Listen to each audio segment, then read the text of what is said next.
अस्सलामु अलैकुम व रहमतुल्लाहि व बरकातुहू।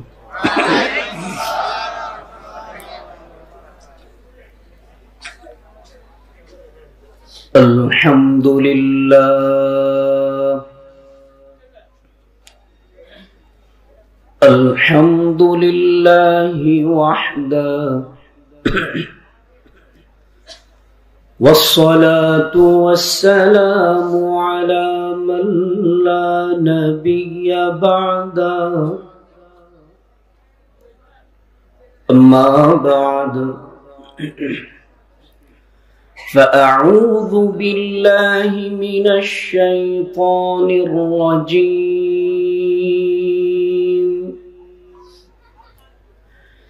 बिस्मिल्लाहिर रहमानिर रहीम।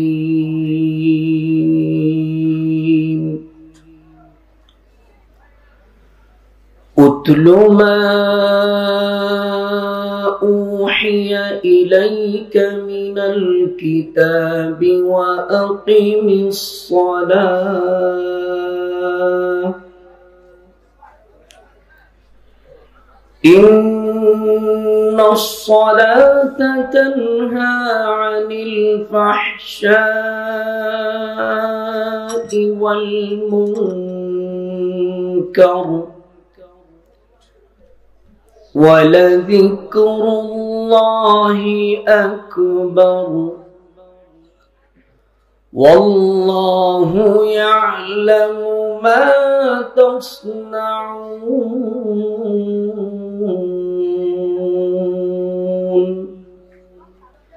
सदक़ल्लाहु मौलानल अज़ीम।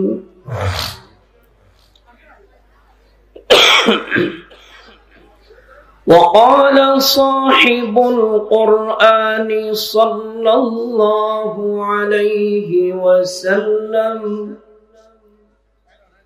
अलैकुम बिमुजालसतिल उलमा औ कमा क़ाल अलैहि अस्सलातु वस्सलाम। अल्लाहुम्मा सल्लि अला मुहम्मदिन नबिय्यिल उम्मी व अला आलिहि वसल्लिम तस्लीमा।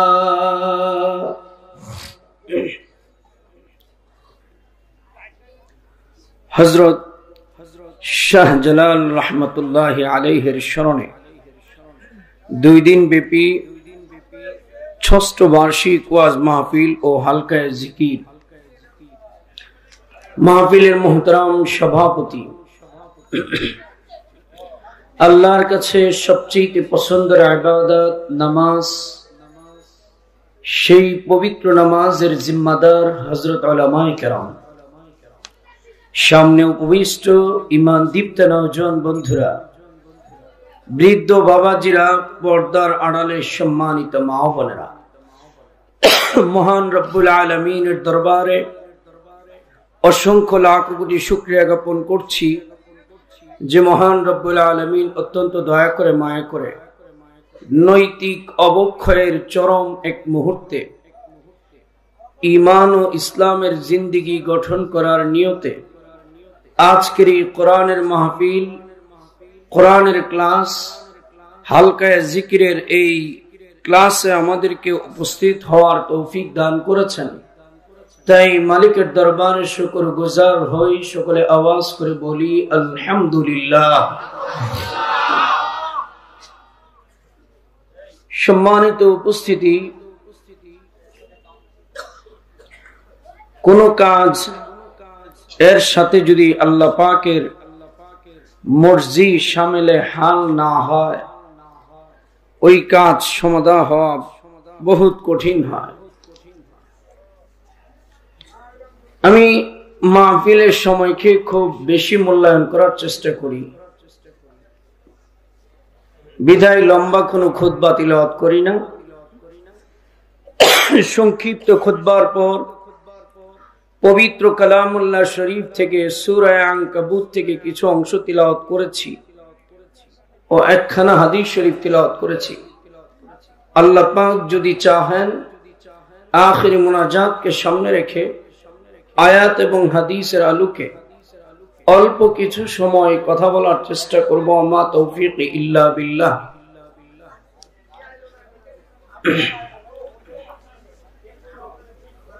সম্মানিত উপস্থিতি,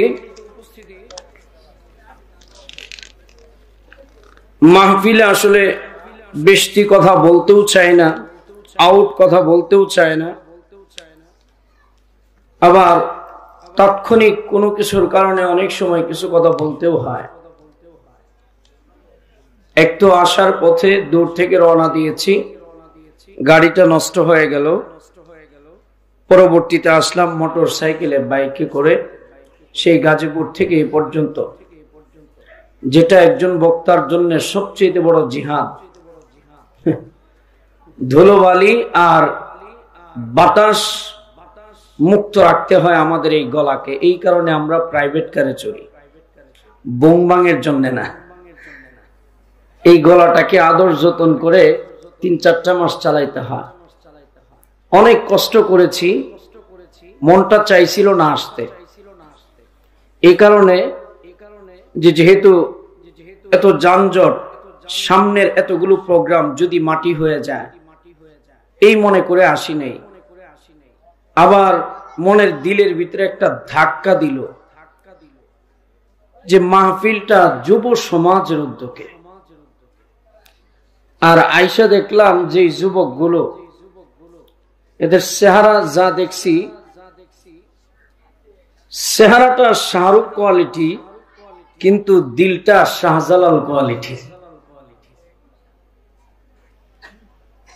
তো এই যুবকদের কাছে যদি আমি একটু কষ্ট না করি, একটা যুবক ভালো কাজের উদ্যোগ নেয়, তাকে ইন্সপায়ার করা, স্বাগত জানানো, উৎসাহিত করা, এটা একটা মানবিক দায়িত্ব, ভদ্রতা সুলভ সুন্দর আচরণের পরিচয়। এই ভেবে ভাবলাম ছেলেগুলো যদি কষ্ট পায়, ওরা তো গান দেয় নাই, দিয়েছে একটা কোরআনের মাহফিল, যাই কষ্ট হোক, আল্লাহ পাক আনলেন। এখন বড় টেনশনে পড়ছি। যিনি আলোচনা করেছেন অত্যন্ত সুন্দর সুমধুর কণ্ঠের অধিকারী। আপনারা এখানে আসেন একটা টেনশন নিয়ে, আর আমরা যারা কথা বলি আমাদের ভিতরে না হলে 10 মন বস্তার চাইতেও বেশি টেনশন থাকে মাথায়। বলবেন যে হুজুর কেন? আপনারা বলবেন আমরা খালি শুনে শুনে সুবহানাল্লাহ বলবো, সমস্যাটা কোথায়? ভাই, বড় আউলিয়ার দেশ বাংলাদেশ, 12 জাতের মানুষ, এক মানুষের মনের সাথে, এক মানুষের মতাদর্শের সাথে আরেক মানুষের মিল নাই। এই সব শ্রেণীর জনতা ওয়াজে চান্দাদে সবাই আসে, সবার দিলের চাওয়া প্রধান বক্তাটা ওয়াজটা যেন হৃদয় জোড়ানো, মন জোড়ানো হয়, ঠিক না? এখানে আছে কিছু মুরব্বী মানুষ, দাড়ি যাদের পাকছে, এদের কাছে বক্তার ওই ওয়াজটা ভালো লাগে, যেই ওয়াজটা শুনলে চোখ দিয়া পানি বের হয়, দিলটা নরম হয়। এখানে আছে আরেক কোয়ালিটির শ্রোতা যুবক, এদের কাছে বক্তার ওই ওয়াজটা ভালো লাগে, যেই ওয়াজটা শুনলে পরে 2 মিনিটের ভিতরে মাঠটাও গরম, এলাকাও গরম, বক্তাও গরম। এখানে আরেক শ্রেণীর শ্রোতা আছে elite person, doctor, master, politics করে, বিসিএস ক্যাডার। ওনারা চান বক্তার প্রতিটা কথা সুর দিল না গর্জন দিল এটা দেখার বিষয় না, কথাগুলো যেন বিজ্ঞান এবং কোরআনের সমন্বয়ে পর্যালোচনামূলক হয়। এখানে আছে হযরত উলামায়ে কেরাম, ওনারা চান বক্তার প্রতিটা কথা যেন ইলম এবং হাদিসের আলোকে হয়। তারপরে শেষ নাম্বার শ্রোতা হইল দোকানে এখানে সেখানে দাঁড়ায় থাকে, এদেরকে আনা যায় না। এরা আগের বক্তা আর পরের বক্তার একটা মাপ দেয়, যদি দেখে আগেরটার সাথে এটা ভালো তাহলে এসে বসে, না হলে ওইখান থেকে বলে কি আনছস, আগেরটাই তো ভালো আছে। আচ্ছা বললাম, টেনশন কয়টা দেখছেন? বৃদ্ধকে কাঁদাও, যুবককে গরম করো, জ্ঞানীকে খোরাক দাও, আলিমকে ইলম দাও, আউল ফল শ্রোতা যেগুলি বাহিরে ঘুরতেছে এইগুলির তাড়াতাড়ি আইনা মাঠটা জমাও। টেনশন আছে কিনা? এখন কোন গাড়ি একটা স্টার্ট করার সাথে সাথে 100 স্পিড উঠে নাকি একটু সময় দিতে হয়? তা আমারও তো একটু সময় দিতে হইব। আয়াই যদি চিল্লান মারি কইবেন পাগল, আয়াই যদি কান্দা দেয় কইবেন বাপ ধরছে, আয়াই যদি হাসায় কইবেন ফটকামি শুরু করছে, ঠিক না? এখন অনুরোধ হইল পরীক্ষা 10 মিনিট না করে 20 মিনিট করেন। 20 মিনিটের ভিতরে মোটামুটি একটা পর্যায়ে নেওয়া যায়। যদি দেখেন চলে তাহলে বসবেন, না চললে যায়েন গা। কিন্তু 10 মিনিট কারো মনোবত না হইলে উঠতে যায় না। আমি 10 মিনিটে কার মনের কথাটা কম, কিন্তু আজব দুনিয়া। 10 মিনিটের ভিতরে সে ব্যাখ্যা দিয়ে জায়গা মন্তব্য করতে করতে কি আনছস, ঠিক বললাম? এই কারণেই সম্মানিত উপস্থিতি, পৃথিবীতে সবচেয়ে কঠিন কাজ হলো জনতাদেরকে ব্যালেন্স করে ওপেন জনতার সম্মুখে কথা বলা। এটা পৃথিবীর কোন বিসিএস ক্যাডার পারে না, পৃথিবীর কোন মন্ত্রী আর এমপি আর মিনিস্টার পারে না। আপনারা জানেন আমাদের এই দেশে অনেক মন্ত্রী আছে, 10 মিনিট একটা জনতার সম্মুখে বক্তব্য দিবে পারে না। 10 মিনিটের বক্তব্যের ভিতরে উল্টা পাল্টা 2-1 কথার কারণে অনেক সময় মন্ত্রিত্বও হারায়। তারপরে একজন মন্ত্রী কথা বললে 10 জন সচিব লিখা দেয়, স্যার এইটা বলেন, স্যার ওইটা বলেন, লিখে দেয় কিনা? একমাত্র অনলি ওয়ান, একটি মাত্র জাতির এই যোগ্যতা আল্লাহ পাক দিয়েছেন। সেই জাতি হচ্ছে কোরআনের স্কলার, কোরআনের আলেম, যারা ঘন্টাকে ঘন্টা সমস্ত শ্রোতাদেরকে ব্যালেন্স করে কোরআনের বাণী শোনায়, জ্ঞানের কথা বলে। তাদের কথায় সব শ্রেণীর মানুষ খুশি হয়ে মাঠ থেকে যায়। তার কারণ হলো একজন মন্ত্রী আর মিনিস্টার কথা বললে তার ব্রেনকে কন্ট্রোল করে দুনিয়ার সচিব, আর কোরআনের আলেম যখন কথা বলে তার এই ব্রেনকে কন্ট্রোল করে, সফটওয়্যারকে কন্ট্রোল করে স্বয়ং আসমানের মালিক আল্লাহ। ইয়ারফাইল্লাহুল্লাযীনা আমানু মিনকুম ওয়াল্লাযীনা উতুল ইলমা দারাজাত। আল্লাহ বলে যেই সিনার ভিতরে কোরআন আছে, যেই সিনার ভিতরে ইলমে নূর আছে, ওই সিনাকে আমি পৃথিবীর কোন মানুষের সামনে বেইজ্জতি করি না। ওই সিনা যখন কথা বলে আমি আল্লাহ তাকে তার ইজ্জত হেফাজতের জিম্মাদারি নিয়ে নেই। আল্লাহু আকবার। সম্মানিত উপস্থিতি, পবিত্র কালামুল্লাহ শরীফ থেকে যে আয়াতে কারিমা তিলাওয়াত করেছি, আমি সাধারণত বিষয়ভিত্তিক আলোচনা করি। কথা বুঝে আসছে? ক্লাসের মতো করে একটা সুর দিলাম, ঘটনা ধরলাম, কিছুক্ষণ মাঠ গরম করলাম, এগুলি করতে ভাল লাগে না, তারপরেও করতে হয়, রং ঢঙের দুনিয়া। তবে প্রতিটা কথা আমি বিষয়ভিত্তিক বলার চেষ্টা করি। আর আমার একটা কথা বোঝার জন্য 3টা সূত্র খেয়াল রাখতে হবে। কথাগুলিকে আমি প্রথম কোরআন হাদিস দিয়ে বুঝাই, তারপরে আধুনিক বিজ্ঞান দিয়ে বুঝাই, তারপরে পত্রিকা দিয়ে বুঝাই। কথা বুঝে আসছে? কারণ কিছু মানুষ আছে কথার ভিতরে লজিক না পাইলে, যুক্তি না পাইলে এরা কথা গ্রহণ করে না। যাদের মাল আছে, বুদ্ধি আছে, ক্ষমতা আছে, এরা কথার ভিতরে লজিক খুঁজে। আর যেগুলি সভ্য, গরিব, অসহায়, এরা কোরআন হাদিস কইলেই কান্দা দেয়, ঠিক না? এই জন্য সবাইকে ব্যালেন্স করে কথা বলতে হলে এই সূত্রগুলো নিয়ে আমি কথা বলি। সম্মানিত উপস্থিতি, যে আয়াতে কারিমা তিলাওয়াত করেছি, এই আয়াতের ভিতরে আল্লাহ রাব্বুল আলামিন তিনটা আমলের কর্মসূচি দিয়েছেন। কয়টা? তিনটা আমলের কর্মসূচি দিয়েছেন। এই তিন আমল যদি কোনো পুরুষ আর নারী তার এই 3.5 হাত দেহের ভিতরে বাস্তবায়ন করতে পারে, আর এই দেহটাকে নিয়ে ঈমানের সাথে কবরে যেতে পারে, তাহলে আল্লাহর এই বান্দার বান্দি লাশটা কবরে রাখতে দেরি হবে, আল্লাহর তৈরি জান্নাতের শান্তি তার জন্য বরাদ্দ হতে দেরি হবে না। সম্মানিত উপস্থিতি, তাহলে আমার আলোচ্য বিষয় আর বিষয়বস্তু বুঝতে পারলাম। 3 আমলের কর্মসূচি। জোরে বলেন, কয় আমল? 3 আমল।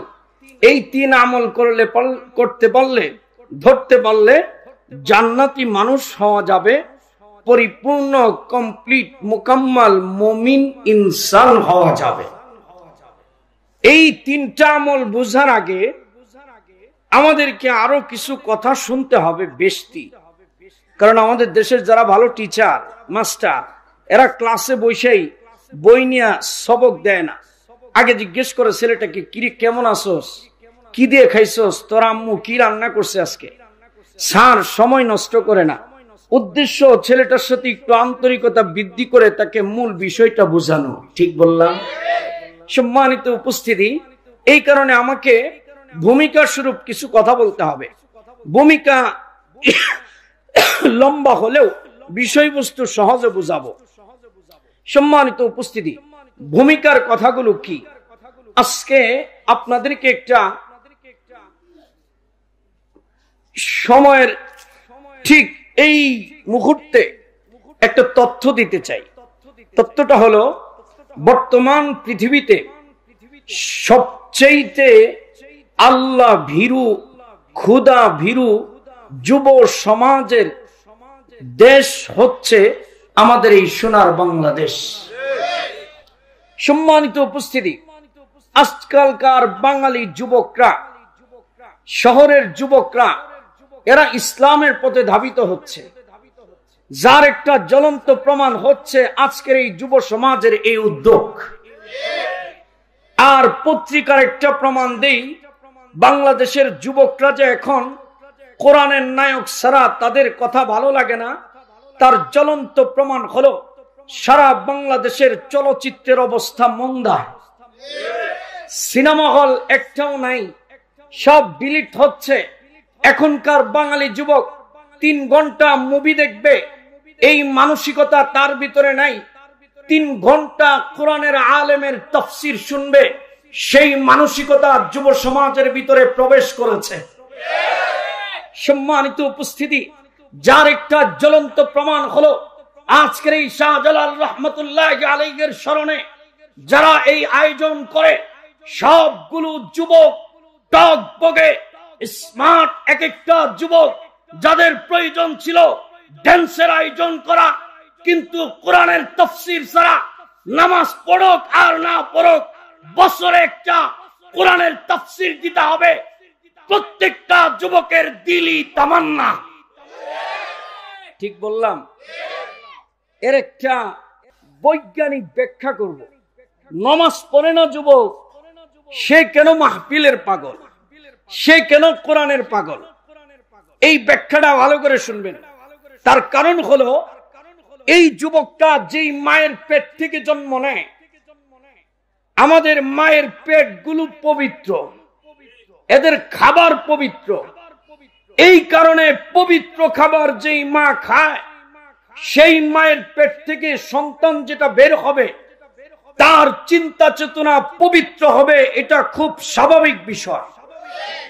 নামাজ কালাম না পড়ুক, চরিত্রের দিক থেকে নবীকে ভালোবাসবে, ইসলামকে ভালোবাসবে, কোরআনকে ভালোবাসবে। এই মাহফিলে এখনো অনেক ছেলে আছে মাগরিবও পড়ে নাই, এশাও পড়ে নাই, তারপরেও কোরআনের মাহফিল শুনতে আসছে কিনা? এটা কিন্তু একটা ভালো দিক। নামাজ পড়ছে না, তারপরেও যা আসছে, বোঝা গেল এর পিছনে মেহনত করলে নামাজ ধরানো সম্ভব। এখন আমার যে কথাটা বোঝানো মাকসাদ, এই ছেলেগুলো কেন কোরআন প্রেমিক হয়, লং টাইম কেন সিনেমা দেখে না, সিনেমা হল কেন চলে না বাংলাদেশে, এর একটা বৈজ্ঞানিক ব্যাখ্যা আর কোরআন হাদিসের ব্যাখ্যা আমি আপনাদেরকে করতে চাই। সেই ব্যাখ্যাটা হলো, বাঙালি জাতিকে আল্লাহ পাক এই পৃথিবীতে দুইটা দেশের মানুষদেরকে আল্লাহ সবচেয়ে বেশি পছন্দ করেন। একটা হচ্ছে মক্কা মদিনা, তারপরেই সোনার বাংলাদেশের মানুষ। আর আল্লাহ পাক দুইটা দেশকেও বেশি ভালোবাসেন, মক্কা মদিনা তারপরেই বাংলাদেশ। আল্লাহ যে ভালোবাসে এটা বিশ্বাস করেন? সবার চাইতে কম না বেশি? বেশি যে বললেন না বুঝা, এবার আমি বুঝা আপনাদেরকে উদাহরণ দিয়ে বুঝাই দিই। আল্লাহ ভালোবাসার প্রমাণ কি? এক নম্বর প্রমাণ হইল, আল্লাহ পাক যেই জমিন ভালোবাসে ওই জমিনে তার ঘর বানান। আমাদের পিতা হযরত ইব্রাহিম আলাইহিস সালাম তিনি যখন মক্কা নগরীতে আসলেন, আসার পরে আল্লাহর ঘর কাবা নির্মাণ করলেন। নির্মাণ কাজ যখন শেষ হলো, বেশি কিছু পাথর হলো, আল্লাহর পক্ষ থেকে আদেশ করা হলো, ইব্রাহিম উঁচু একটি জায়গায় দাঁড়িয়ে বেশি পাথরগুলো তুমি ছিটিয়ে দাও। ইসলামের বক্তব্য হলো, বাবা ইব্রাহিমের সেই পাথরগুলো ছিটানোর পরে পৃথিবীর যেই এলাকায়, যেই ঝুপটিতে, যেই শহরে, যেই সিটিতে, যেই এলাকায় পড়বে, ওই জায়গায় একটা কাবার শাখার মার্কাজ মসজিদ নির্মাণ হবে। বলেন তো বাবা ইব্রাহিম পাথর কি বাংলাদেশে দাঁড়ায় মারছে না সৌদি আরব? তাহলে যুক্তি বলে পাথরগুলো আরব মিডল ইস্টে বেশি পড়বে। এটা হলো যুক্তির কথা। আর বাস্তবতা কি?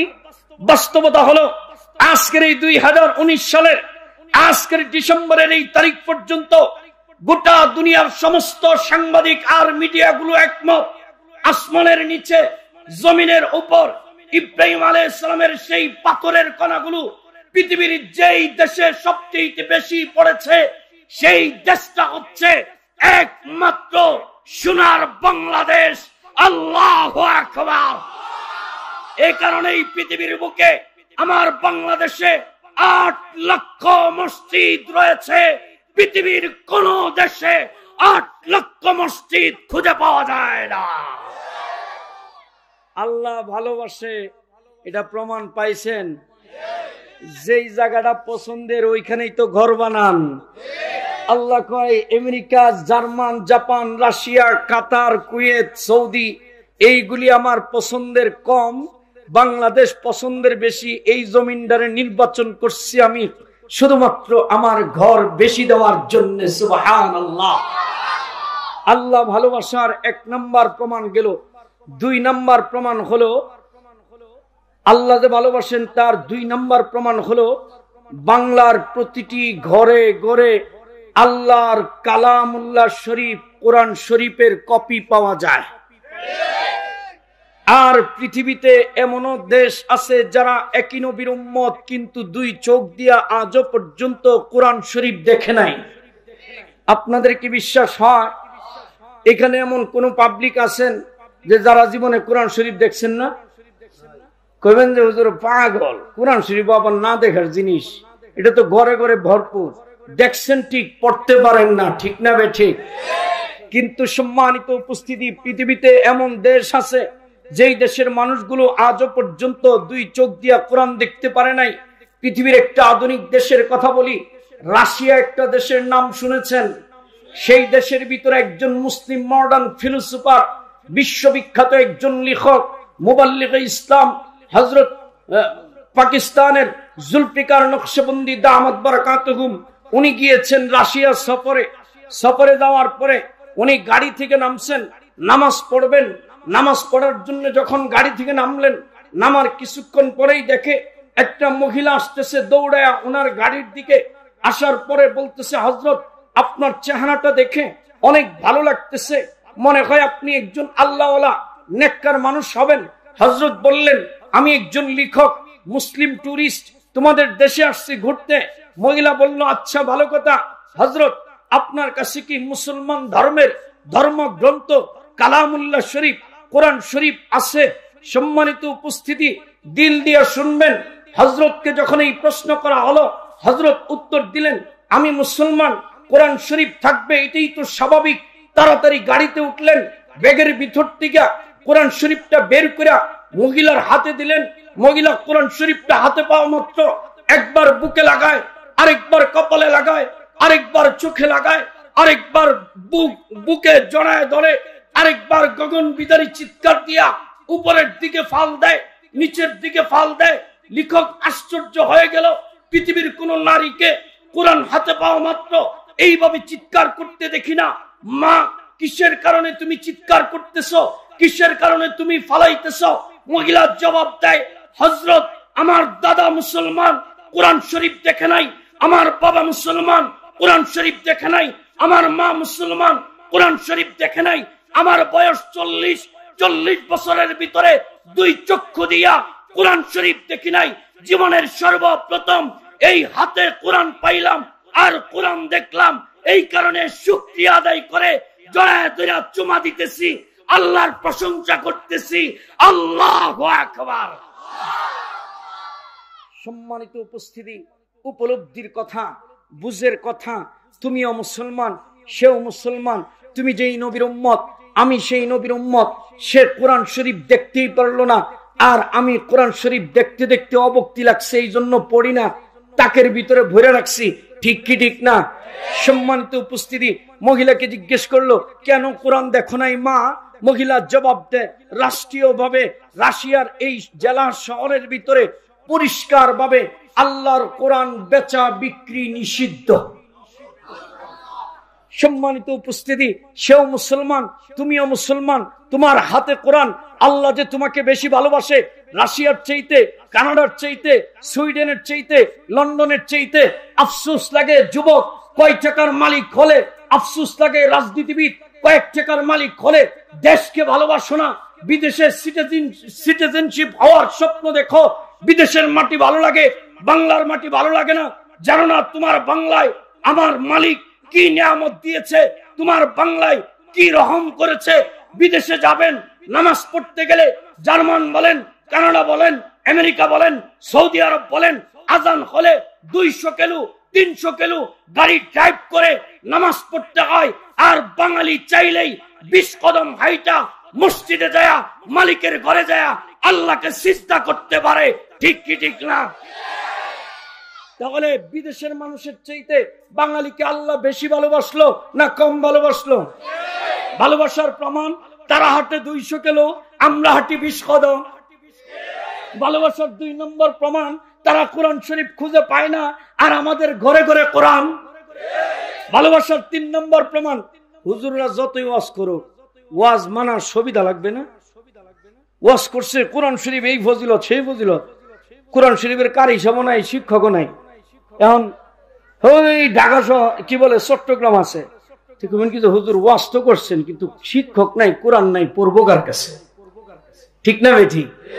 সম্মানিত উপস্থিতি, আল্লাহ কয় আমি সবচেয়ে বেশি কোরআনের আলেম, কোরআনের শিক্ষক, কোরআনের মাদ্রাসা, কোরআনের কারি এই পৃথিবীতে সবচেয়ে বেশি দান করেছি সোনার বাংলাদেশে। আল্লাহ যে ভালোবাসেন, বুঝতেছেন? হ্যাঁ, আল্লাহ মসজিদ দিছে, মাদ্রাসা দিছে, কোরআন দিছে, শিক্ষক দিছে, আরো কিছু নিয়ামত দিছে। বলবো যেই নিয়ামতটা প্রত্যেকটা মানুষের প্রয়োজন, যেই নিয়ামতটা প্রত্যেকটা মানুষের প্রয়োজন। বলেন তো দেখি, এই নিয়ামতটা যেই মানুষের ভিতরে থাকবে, ওই মানুষের ছেলে পেলে গুলো ভালো হবে, নামাজ না পড়লেও বেঈমান হবে না। যেমন বলতেছিলাম, এই যে ছেলেগুলো দেখতে যেমন, ভিতরে যে এদের ঈমান আছে, ভিতরে যে কোরআনের আকর্ষণ আছে, এই আকর্ষণটা কেন? এই কথাটা ভালো করে বুঝেন। গোটা পৃথিবীতে বাঙালিকে আল্লাহ পাক যেই মেহমানদারি করেন, পৃথিবীর কোন মানুষদেরকে এই মেহমানদারি করেন না।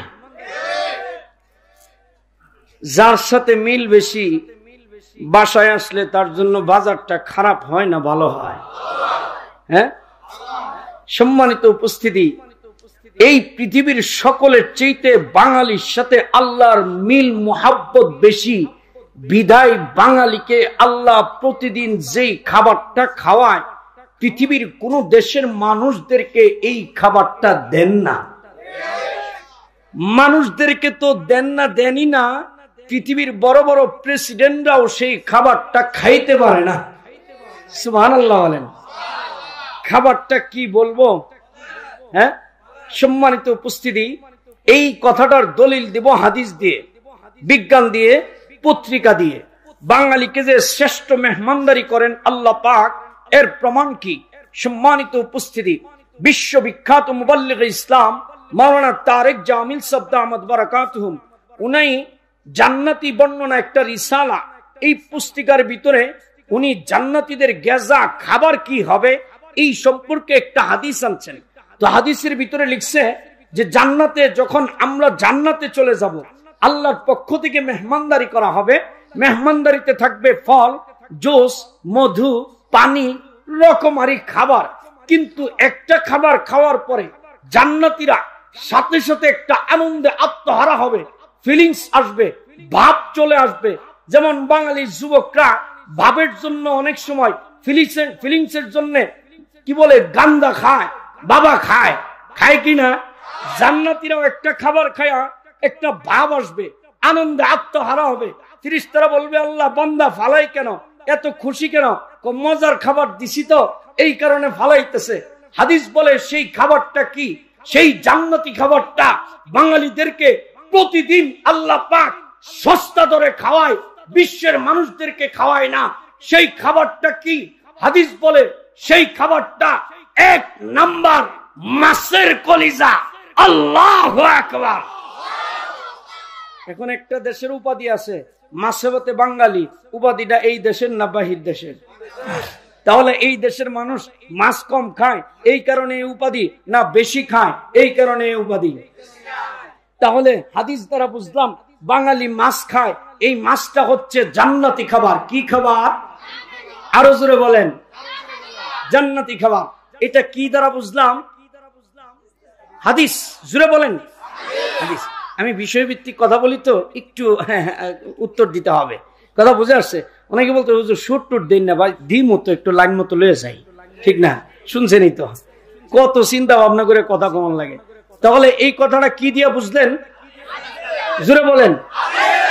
এবার আধুনিক বিজ্ঞান, ডাক্তার, সায়েন্টিস্ট, ওনারা কি বলেন?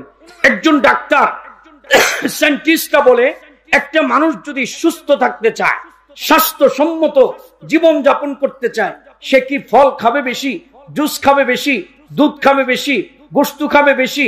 না, ডাক্তাররা বলে দেহ সুস্থ থাকে কোন খাবার বেশি খাইলে?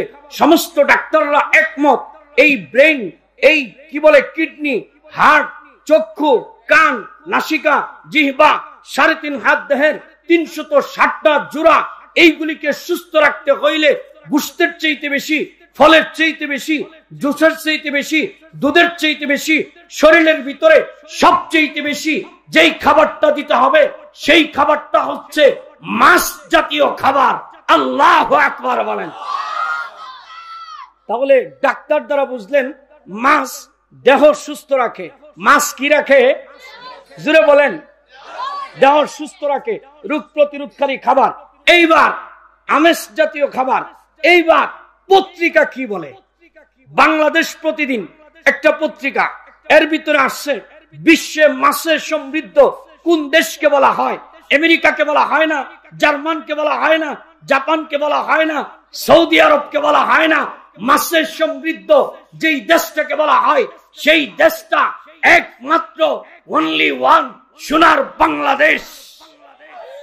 সম্মানিত উপস্থিতি, তাহলে বুঝলাম আল্লাহর সাথে আমাদের মোহাব্বত বেশি, এই কারণে খাবারটাও বেশি দিছে।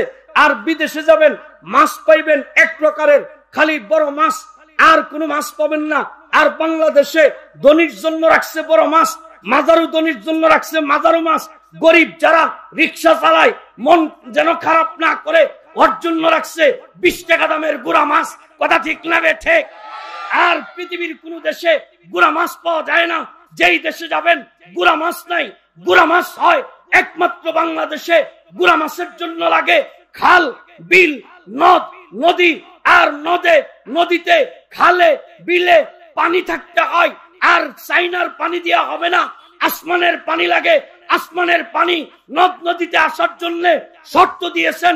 শর্ত হলো তাকওয়া লাগবে, কোরআন লাগবে, জিকির লাগবে। তাহলে পানি দিব আসমান থেকে। নদীতে পানি থাকবে, খালে পানি থাকবে, বিলে পানি থাকবে।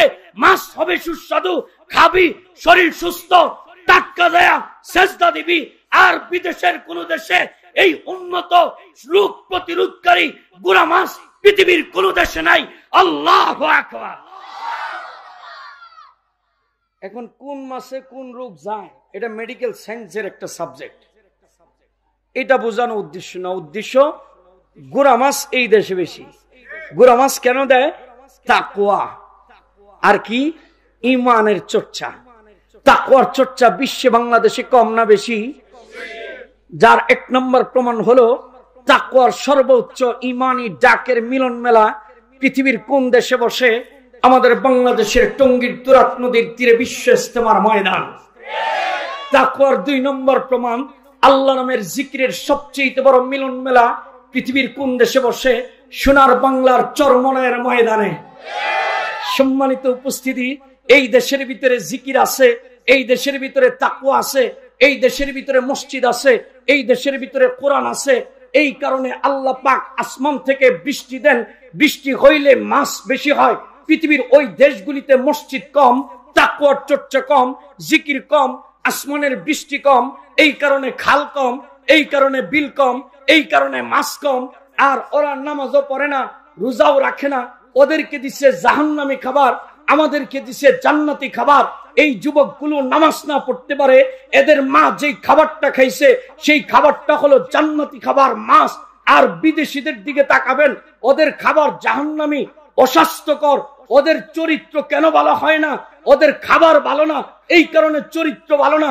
কিভাবে চরিত্র খারাপ হয় তার এক নম্বর কারণ হইল, চীনে যাবেন ওদের খাবার হইল শোরের বাচ্চা, জার্মানে যাবেন ওদের খাবার হইল শোরের বাচ্চা, বিদেশের ইউরোপের যত দেশে যাবেন ওদের খাবার হয়তো শোর, নয়তো কুত্তার বাচ্চা, নয়তো সাপের বাচ্চা, নয়তো বিচ্ছুর বাচ্চা, নয়তো কাকড়ার বাচ্চা, নয়তো কুকুরার বাচ্চা, নয়তো শিয়ালের বাচ্চা।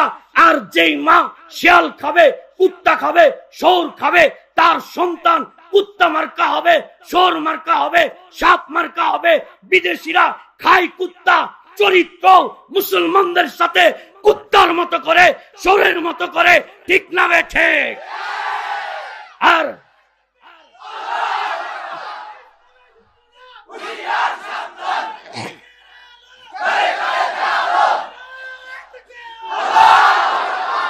আর বাঙালি জাতির খাবার পবিত্র, এই জন্য চরিত্র পবিত্র। নামাজ না পড়লেও কোরআনকে ভালোবাসে, ঠিক না ঠিক? আর বিদেশের দিকে তাকাইবেন, ওরা খায় শোর, চরিত্র শোরের মতো দেখা যায়, সারাদিন চেষ্টা করেও ভালো করতে পারে না।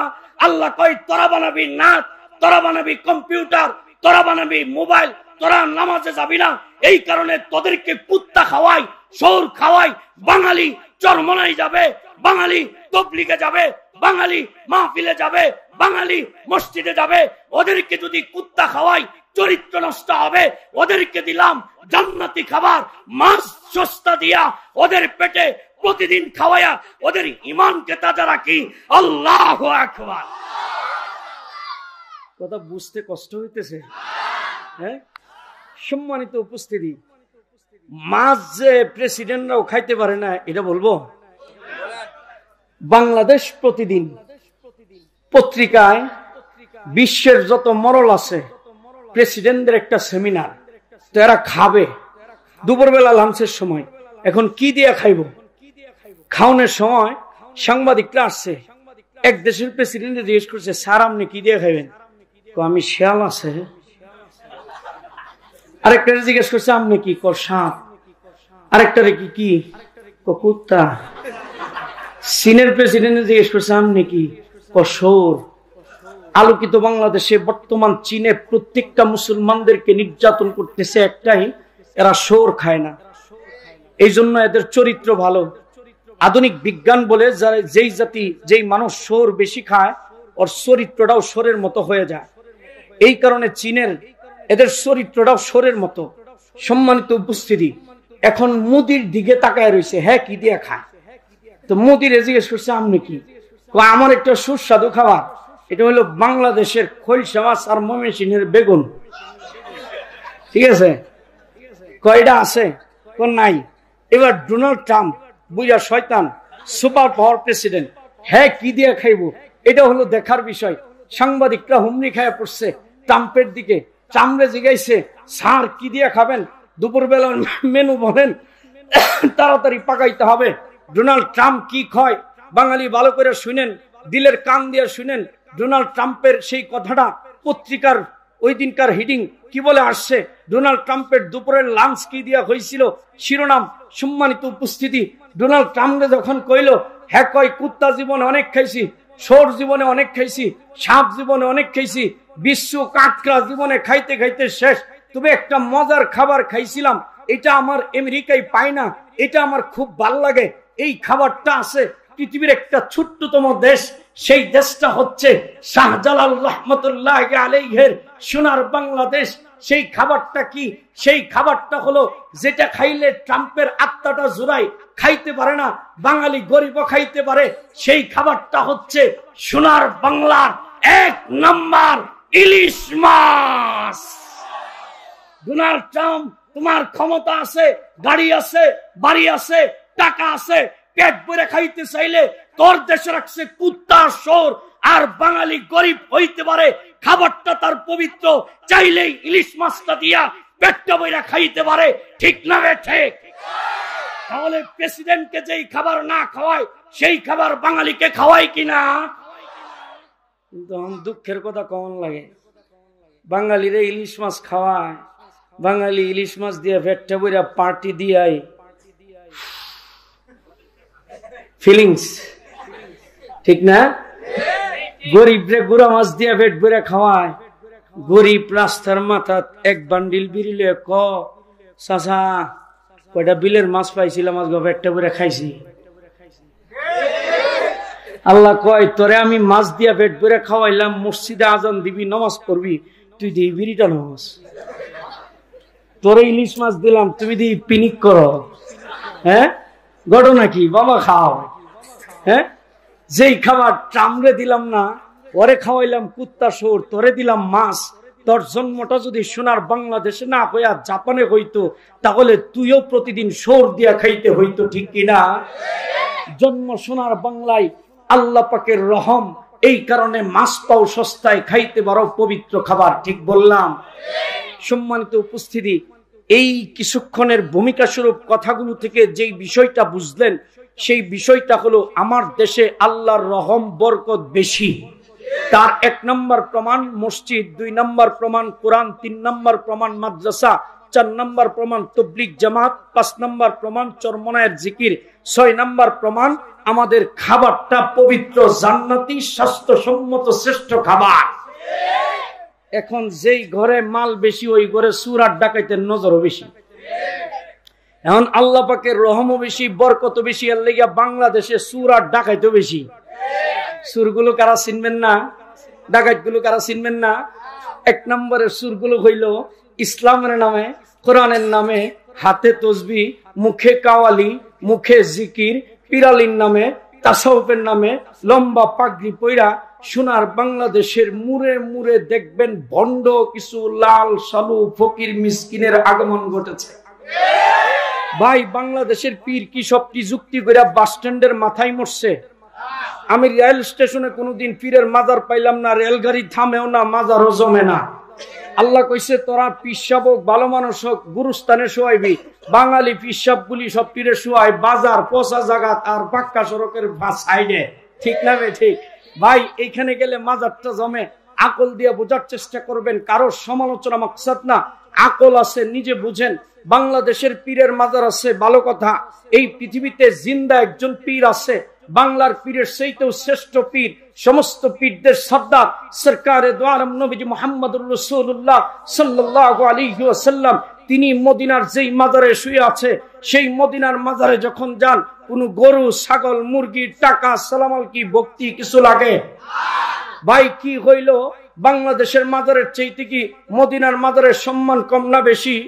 তাহলে সম্মানিত মাজারে যদি গরু না লাগে, মুরগি না লাগে, ছাগল না লাগে, বাংলাদেশের পীর রাখি মদিনার পীরের চাইতে বড় হয়ে গেল? সম্মানিত উপস্থিতি, দিল দিয়া কথাগুলো বোঝার চেষ্টা করবেন। বাংলাদেশে আপনি ইসলাম শিখেন ভালো কথা, যেই পীর টাকার ধান্দা করে না, যেই পীর ভক্তির ধান্দা করে না, যেই পীর সালামালকির ধান্দা করে না, যেই পীর গরুর ধান্দা করে না, ওটা হচ্ছে প্রকৃত পীর। কিন্তু সোনার বাংলায় কিছু পীর আছে, ইসলাম শিখতে হইলেই গরু ছাগল মুরগি আর এই শীতকালে তাদেরকে হাদিয়া স্বরূপ দরবারে পৌঁছাইতে হয়। ঠিক কি ঠিক না? এখন আপনারা পড়ছেন বিপদে, হুজুর হেরাও তো হাদিস কয়, হেরাও তো জিকির করে, হেরাও তো কাওয়ালি কয়, বেজাল তো সব হুজুরার ভিতরে। আপনারা একটা কাতারে হইতেন, আমরা বুঝতে পারতাম এইটাই হক। বেজাল তো সব আপনার ভিতরে। কথা ঠিক না বেঠে? এটা হলো 1 নম্বরের সুর আর বাটপার। 2 নম্বরের ডাকাত গুলো কারা? 2 নম্বরের ডাকাত গুলো হলো মুখে দাড়ি, লম্বা টুপি, লম্বা জামা, হাতে তসবি, মুখে ইসলামের কথা, মুখে জিহাদের কথা, মুখে খেলাফত রাষ্ট্র প্রতিষ্ঠার কথা। বাংলাদেশে কিছু ডাকাত আছে, সেই ডাকাত গুলো হচ্ছে জঙ্গি। এই জঙ্গিগুলো যেদিন থেকে দেখলো এই দেশটা নিজের টাকা দিয়ে পদ্মা সেতু করে, জঙ্গিগুলো যেদিন থেকে দেখলো দেশটা তো রোডঘাটে এগিয়ে যাচ্ছে, জঙ্গিগুলো যেদিন থেকে দেখলো দেশটা মাসে ডেভেলপ, দেশটা গার্মেন্টসে ডেভেলপ হচ্ছে, দেশটা দেখা যায় বিভিন্ন রহমতে বরকতে ডেভেলপ হয়ে যাচ্ছে, এই দেশটাকে ঠেকাইতে হবে। ঠেকাইতে হলে রাস্তা একটাই আছে, সেটা হলো ইসলামের নামে কিছু ডাকাতি করো। এই কারণে বাংলাদেশে বোমাবাজি করে জঙ্গি ভাইরা যদি তাদের মতলব যদি ভালো থাকতো, তাহলে আমার দেশও কেন বোমা মারো? বোমা রাজধানীতে না মাইরা মায়ানমারে মাইরা আমার মুসলমানদেরকে বাঁচাও। সম্মানিত উপস্থিতি, এদের কথা বলো মতলব ভালো না, পীরদের কথা বলো মতলব ভালো না। এটা বোঝার জন্য আমার একটা গল্প বলতে হয়। এখন গল্প হাসানো মাকসাদ না, হাসি কৌতুক যায় হয়, পরিশেষে ইসলামের একটা মূল শিক্ষা দীক্ষা হচ্ছে মাকসাদ। ঠিক আছে? কিছু লোক আছে মাহফিলে ইমোশনালি ব্ল্যাকমেইল করে, কথা যদি বলি না কিছু তাহলে বলে কি যে কোরআন হাদিস বাদ দিয়ে এইসব কি পেশাল পারে। আরে ভাই, পেশাল গুলোর মাকসাদ তো কোরআনের একটা মূল বিষয়, ডাইরেক্ট আলোচনা করলে তো মানুষ বুঝবে না। কথা ঠিক না বেঠে? সম্মানিত উপস্থিতি, গল্পটা বলবো। আপনারা বাদামিয়া চিনেন? বাদামিয়া চিনুন? বাপের হোটেলে খায়, কাম করে না, তো 3 বাদামিয়া কাম করে না। রাত্রেবেলা গেছে মরলের ভাই, যাই কয় মরল সাপ কি আমরা বাদামিয়া মুসাফির আইছিলাম, খাওয়ান আছে? মরল সাপ কয় খাওয়ান আছে 4টা রুটি। মরল সাহেবের বউ কয় 3 জন মানুষ বাদামিয়া মুসাফির, এটি আবার কোন মুসাফির? যাও 4 রুটি দিয়ে দাও। রুটি কয়টা? লোক কয়জন? 3 জন। 4 রুটি 3 জনরে দিছে, 3 জনে মিললে 3 রুটি খাইছে, একটা বাড়ছে। এখন 3টা লোভ হইছে 1 রুটির উপরে। কেমনে এটা খাওয়ান যা? এখন 3টার ভিতরে যেটা মুরব্বী বুড়া, এটা বুদ্ধিতে খুব পাক না। আমার দেশে কিছু বুড়া মানুষ আছে না, লেখাপড়া একাডেমিক কোয়ালিফিকেশন কম, কিন্তু এক বুদ্ধি দিয়ে দরবার ডিসমিস, শিক্ষিতরা হয়ে থাকে বোঝায়। ঠিক না? তো এই 3 জনের ভিতরে বুড়াটা ছিল বুদ্ধিতে খুব পাক না। তো এই বৃদ্ধ বুড়া যেটা, এটা বুদ্ধি বের করছে রুটি খাওয়ানোর লেগা।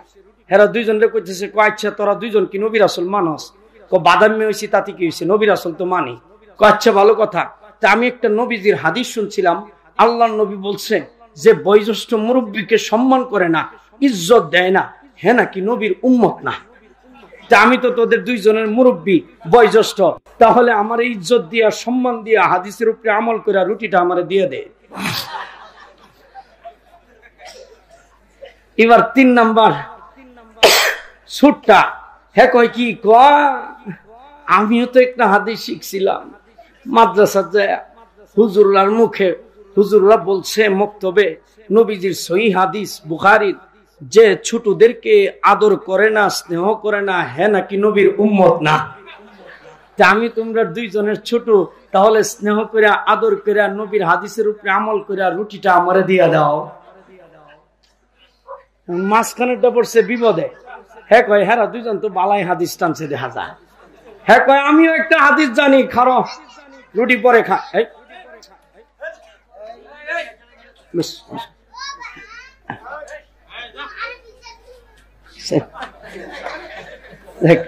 এখন আরে সুন্দর করে বোঝায় ওইদিকে দিয়ে একজন ভলান্টিয়ার। তো মাঝখানেরটা কি কয় জানেন? মাঝখানেরটা কইতেছে আমিও একটা হাদিস জানি। কি? খায়রুল উমুরি আওসাতুহা। আল্লাহর নবীর চরিত্র ছিল প্রত্যেক কাজে তিনি মধ্যম পন্থা অবলম্বন করতেন। তা আমি তো বয়সে মাঝারু, চরিত্রটা মধ্যপন্থা অবলম্বন করলাম, ফতোয়া দিলাম না তোদের মতো। তাহলে নবীর এই চরিত্রের বরকতে রুটিটা আমারে দিয়ে দেওয়া যায় না? হাদিস কিন্তু তিনটা সহি, ব্যবহার করতেছে কোন কাজে? হাদিস কি আইছে রুটি খাওয়ানোর লিগা? ব্যবহার করতেছি কিনা এটা বুঝলে বুঝবেন বাংলাদেশের টুপি আর পাঞ্জাবি লইয়া মৌলবী কই দান্দাবাজি আবিষ্কার করছে। সম্মানিত উপস্থিতি, এবার তিনটা মিলা বুইরাটা কয় হাদিস তো দেখা যায় তিনজনেরটা কঠিন। ছোটরে সম্মান করলে রুটি দেওয়ান লাগে, বড়রে সম্মান করলে দেওয়ান লাগে, তুই মাঝখানে আসস তোরেও দেওয়ান লাগে। তাহলে ঘুমা যদি আল্লাহ আধ্যাত্মিক ফয়সালা করে। বুইরা চিন্তা করছে ঘুমের বুদ্ধি করে হ্যাঁ রুটিটা খাইবো। বুইরা ঘুমাইছে তিনটা রুটি, কিছুক্ষণ পরে বুইরা ফালদা উঠছে, উঠে কয়ে উঠোই কি হইছে? কার কইস না, আদিম হোসেন একটা স্বপ্ন দেখছিলাম। কি? আমার কাছে জিব্রাইল ফেরেশতা আইছিল, আইসে বলতেছে তোরে আল্লাহ তাড়াতাড়ি ডাক দিছে, আমার লয়ে গেছে আল্লাহর লগে দেখা সাক্ষাৎ করায় মেয়ারাজ করায় জিব্রাইল দেশে আনছে। তারপরে জিব্রাইল একটা শেষ কথা বলে গেছে, যেহেতু আল্লাহর সাথে আমার দেখা হয়েছে, এই বরকতে এই রুটিটা আমারে দিয়ে দেওয়ার ফয়সালা করতে কইছে। দেখেন বুইরা কি বুদ্ধি বের করে। এখন মাঝখানেটা কয় আমিও একটা স্বপ্ন দেখছিলাম। কি? আমার কাছে আইছিল মিকাইল আলাইহিস সালাম, আয়া কইতেছে তাড়াতাড়ি হজ করিয়া, বুড়া হইলে হজ করা কঠিন, বয়স মাঝারু, শক্তি দেখতে হজ করিয়া গেছে মক্কা শরীফ, হজ টজ করায় দেশে আনছে। মিকাইল আলাইহিস সালাম যাওয়ার সময় বলে গেছে, যেহেতু তুই নতুন হজ করে আইছস, ওদের দুইজনকে বলবি তোর বরকতি হাতে রুটিটা উঠাইয়া দিতে। দেখেন গারবার বুড়িয়া কো যেই বুদ্ধি বাইর করি হেডেই কাটটা দে। ঘটনা কি? এবার সুটটার দিকে তাকায় রয়েছে। সুটটা দেখেন ডিজিটাল বাটপার কিরকম, হেডা কোন সেটিং দেয়। তো সুটটার দিকে তাকায় তুই কি কিছু দেখছস? সুটটা কয় আমি আর কি কম, দুঃখের কথা ভাই, আমিও একটা আদিমুসান স্বপ্ন দেখছিলাম। কি? আমার কাছে আইছিল আজরাইল আলাইহিস সালাম, আয়া কইতেছে তোর জান কবজ করুম এক্ষুনি, জিন্দেগির শেষ খাওয়ান রুটি আছে একটা, তাড়াতাড়ি খায়াল, ওরা দুইটা বাচ্চা থাকবো, খাইতে থাকবো। এইবার বুইরাটা কয় কি সুট্টারে কয় আচ্ছা রুটি কি তুই আমার রেখে খায় হালাইছস? এক লোকে ফেসবুক চালাই, এক লোকে আড্ডা দেই, ব্যবসা বাণিজ্য সব একত্রে, রুটি আমার রেখে খায় হালাইছস। সুট্টা কয় কি আমি তো জীবনের শেষ আহিরি খাওয়ান মনে করে খায় হালাইছি।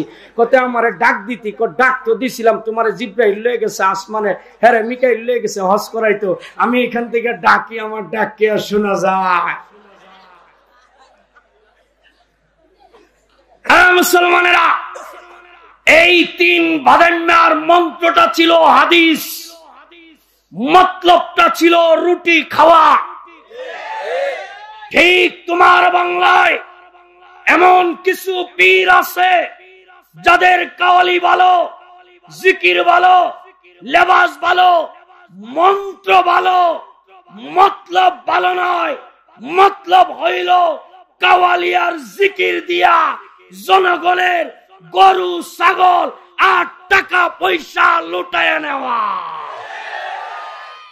ঠিক তেমনি ভাবে জঙ্গিদের বক্তব্য ভালো, জঙ্গিদের কথা ভালো, মতলব ভালো নয়। মতলব হইল শাহজালালের বাংলাকে বিশ্বের দরবারে জঙ্গি রাষ্ট্র হিসাবে চিহ্নিত করা।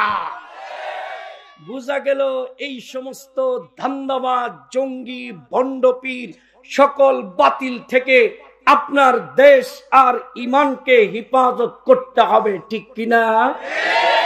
করবেন কি দিয়া? যে আমলগুলি ধরলে হক এবং বাতিলের পরিচয় জেনে নিজের আমল হেফাজত করে জান্নাতি মানুষ হয়ে কবরে যেতে পারবেন, সেই আমলগুলো হচ্ছে এই তেলাওয়াতকৃত আয়াতের 3 আমল। কয় আমল? হাতটা উঁচু করে কোন কয় আমল? হাত নামান, খুলেন কোরআন। 1 নম্বর, উতলু মা أوحي إليك من الكتاب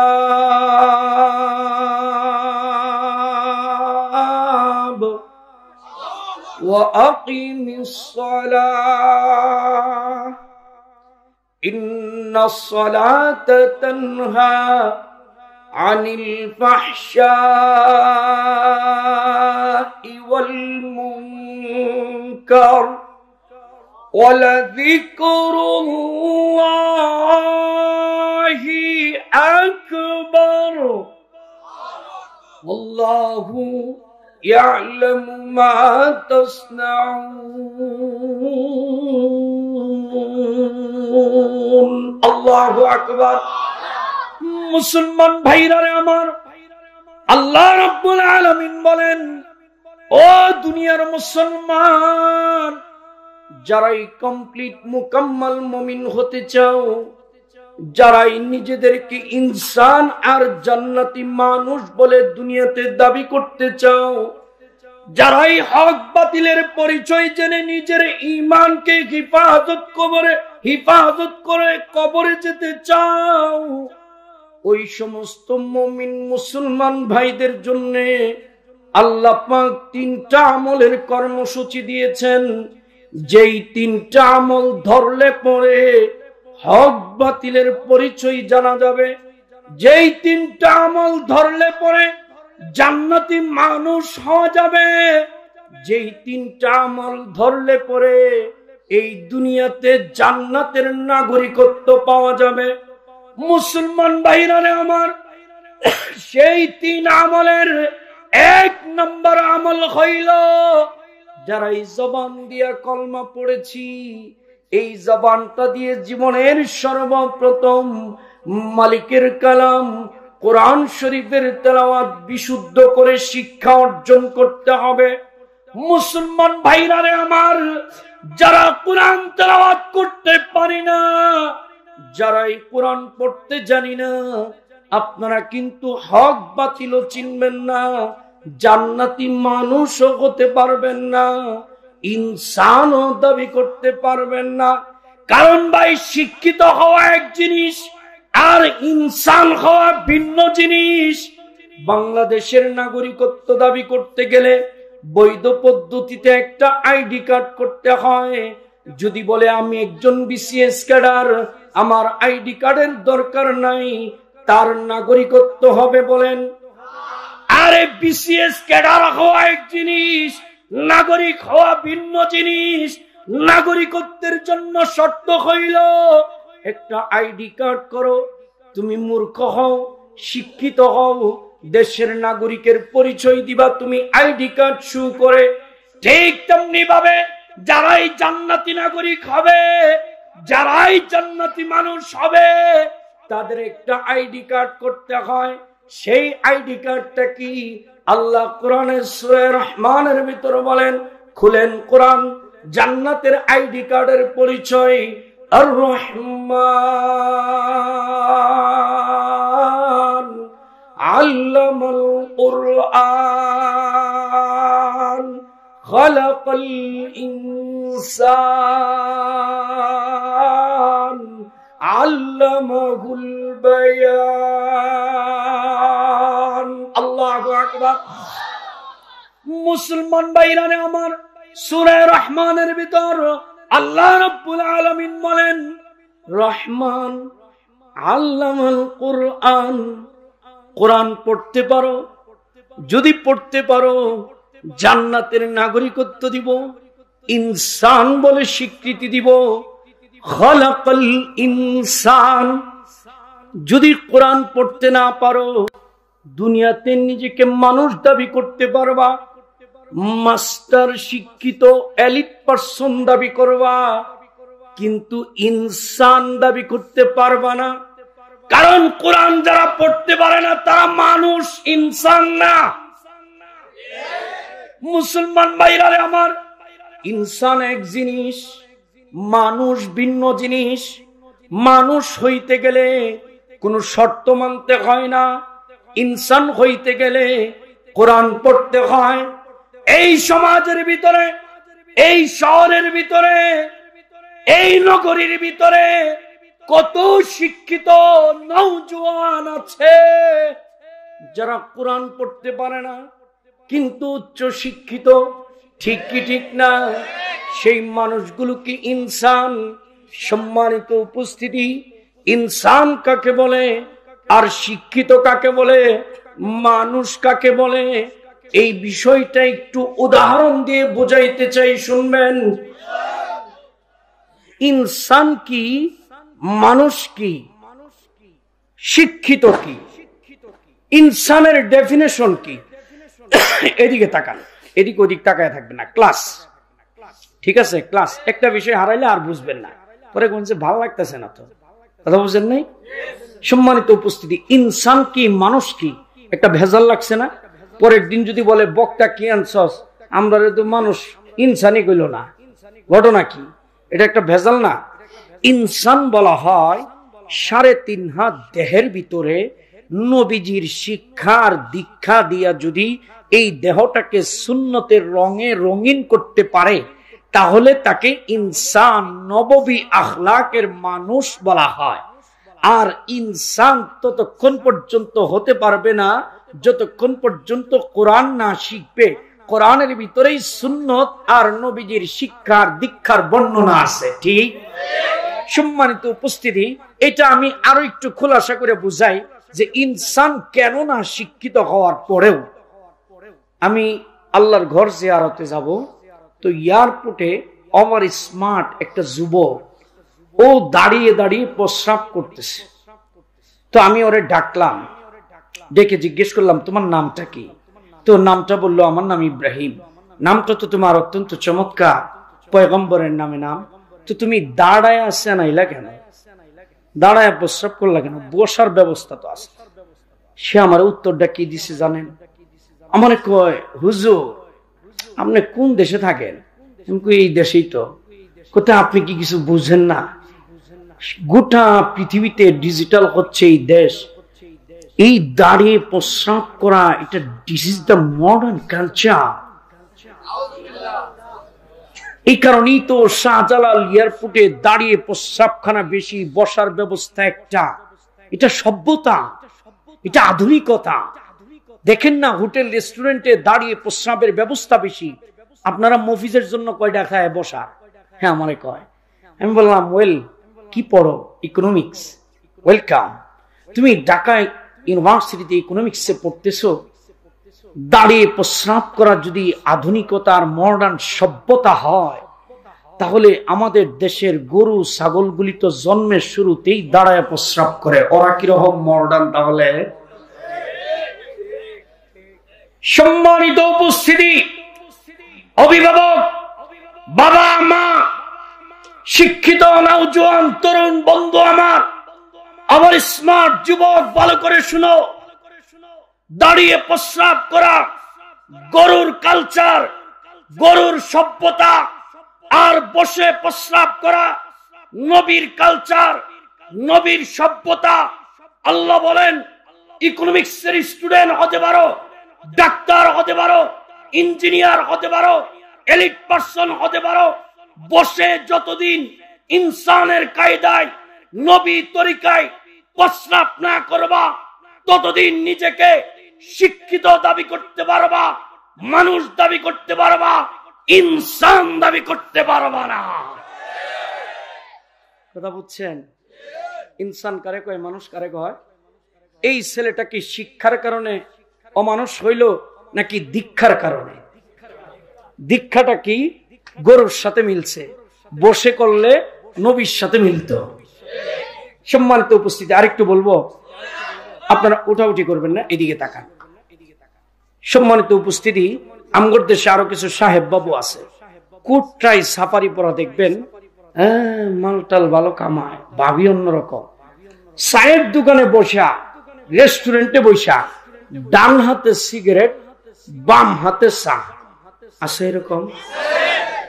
তো এরা যখন এটা খায়, এলাকার ময়মুরব্বীরা বলে যে বাজান তবলিগ শিখছিলাম, নবীর সুন্নত ডান হাত দিয়ে খাওয়া। তো এই ওভার স্মার্ট ছেলেগুলো কি বলে জানেন? কেন সৃষ্টিকর্তাই তো দুটো হাত দিয়েছে, একটা দিয়ে খেলেই তো হলো, বলে কিনা?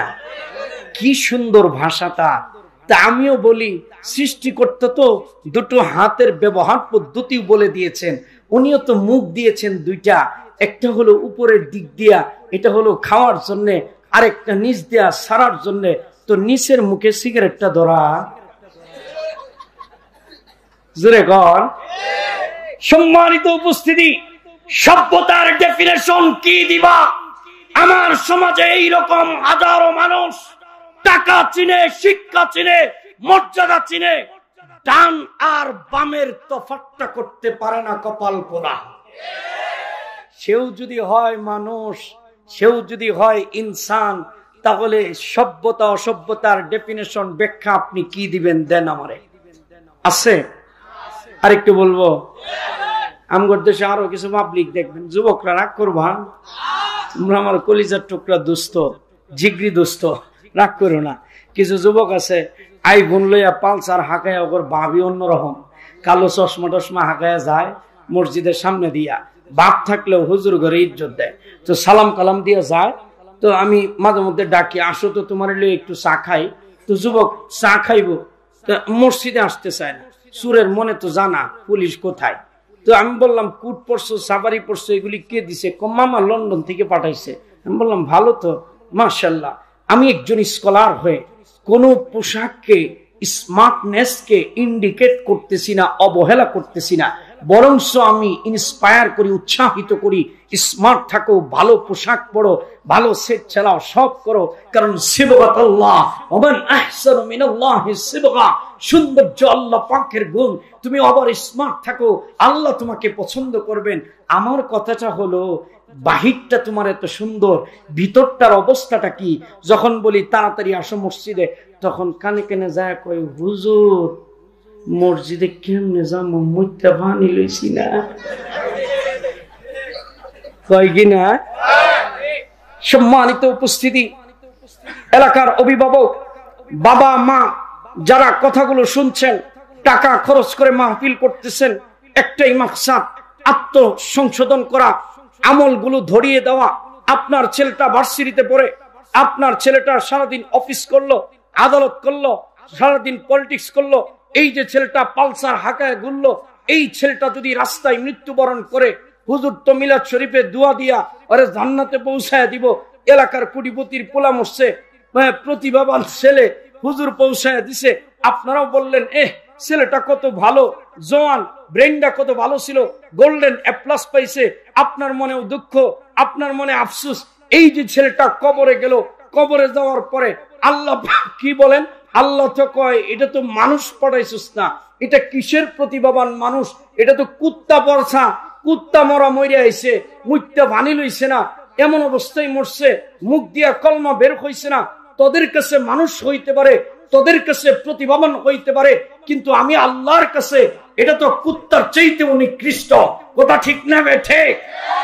এই কারণে বলা হয়, দেখতে তো ভালো দেখা যায়, যতদিন প্রস্রাব করে পানি না নিবেন, পোশাক যতই সুন্দর থাকুক, আপনাকে ধনীর দুলাল বলা যাবে, আপনাকে এলিট পার্সন বলা যাবে, স্যালুট দেওয়া যাবে, কিন্তু আল্লাহর স্যালুট, ফেরেশতার স্যালুট পাইতে হলে দেহটাকে যেমন উপরকে ভালো রাখতে হবে, ভিতরটাকেও সদা সর্বদা 24 ঘন্টা প্রস্রাব করে, পানি ব্যবহার করে নিজের দেহ আত্মাকে পবিত্র রাখতে হবে। তাহলেই তোমাকে ইনসান বলা যাবে, নয়তো তুমি মানুষ হবা, ইনসান হবা না। আমার কথাগুলি কি বুঝতেছেন? বুঝতে কষ্ট হচ্ছে? সম্মানিত উপস্থিতি, আর একটু বলবো, আবার আমরা যারা ইনসানিয়ত নিয়ে পড়াশোনা করি, হুজুর আমগরে লয়ে যে আবার কত তামসা করে। হুজুর মানুষ দেখলে কিছু আছে না, এলার্জি হয়, হ্যাঁ, কোরআন পড়াইতে চায় না। আমি কিন্তু কোরআনের প্রথম আমলের ব্যাখ্যার ভিতরে আছি, পরে গুছায়া শিরোনামে নিয়ে যাব, ভয় পেন না। এলু পাথারি একটা কথাও বলি না, ক্লাস ক্লাস। সম্মানিত উপস্থিতি, আমরা যারা কোরআন পড়ি, হুজুররা, বাংলাদেশে এখন অনেক মানুষ আছে, এলাকার মা বোনেরা শুনতেছেন, অভিভাবক গার্ডিয়ান বৃন্দ আপনারা শুনতেছেন, আপনাদের ছেলে মেয়েদেরকে আপনারা ডাক্তার বানান, ইঞ্জিনিয়ার বানান, এতে আমার কোনো নিষেধ নাই, বরঞ্চ আমি আপনাদেরকে ওয়েলকাম জানাই, এগুলো প্রয়োজন। কিন্তু একজন মুসলিম অভিভাবক, বাবার মায়ের প্রথম কাজ হলো ছেলেটাকে কোরআন শিক্ষা দেওয়া। কোরআন না শিক্ষা দিলে তার ভিতরে দীক্ষা আসবে না, উচ্চ শিক্ষিত হবে কিন্তু চরিত্রে অমানুষ থাকবে।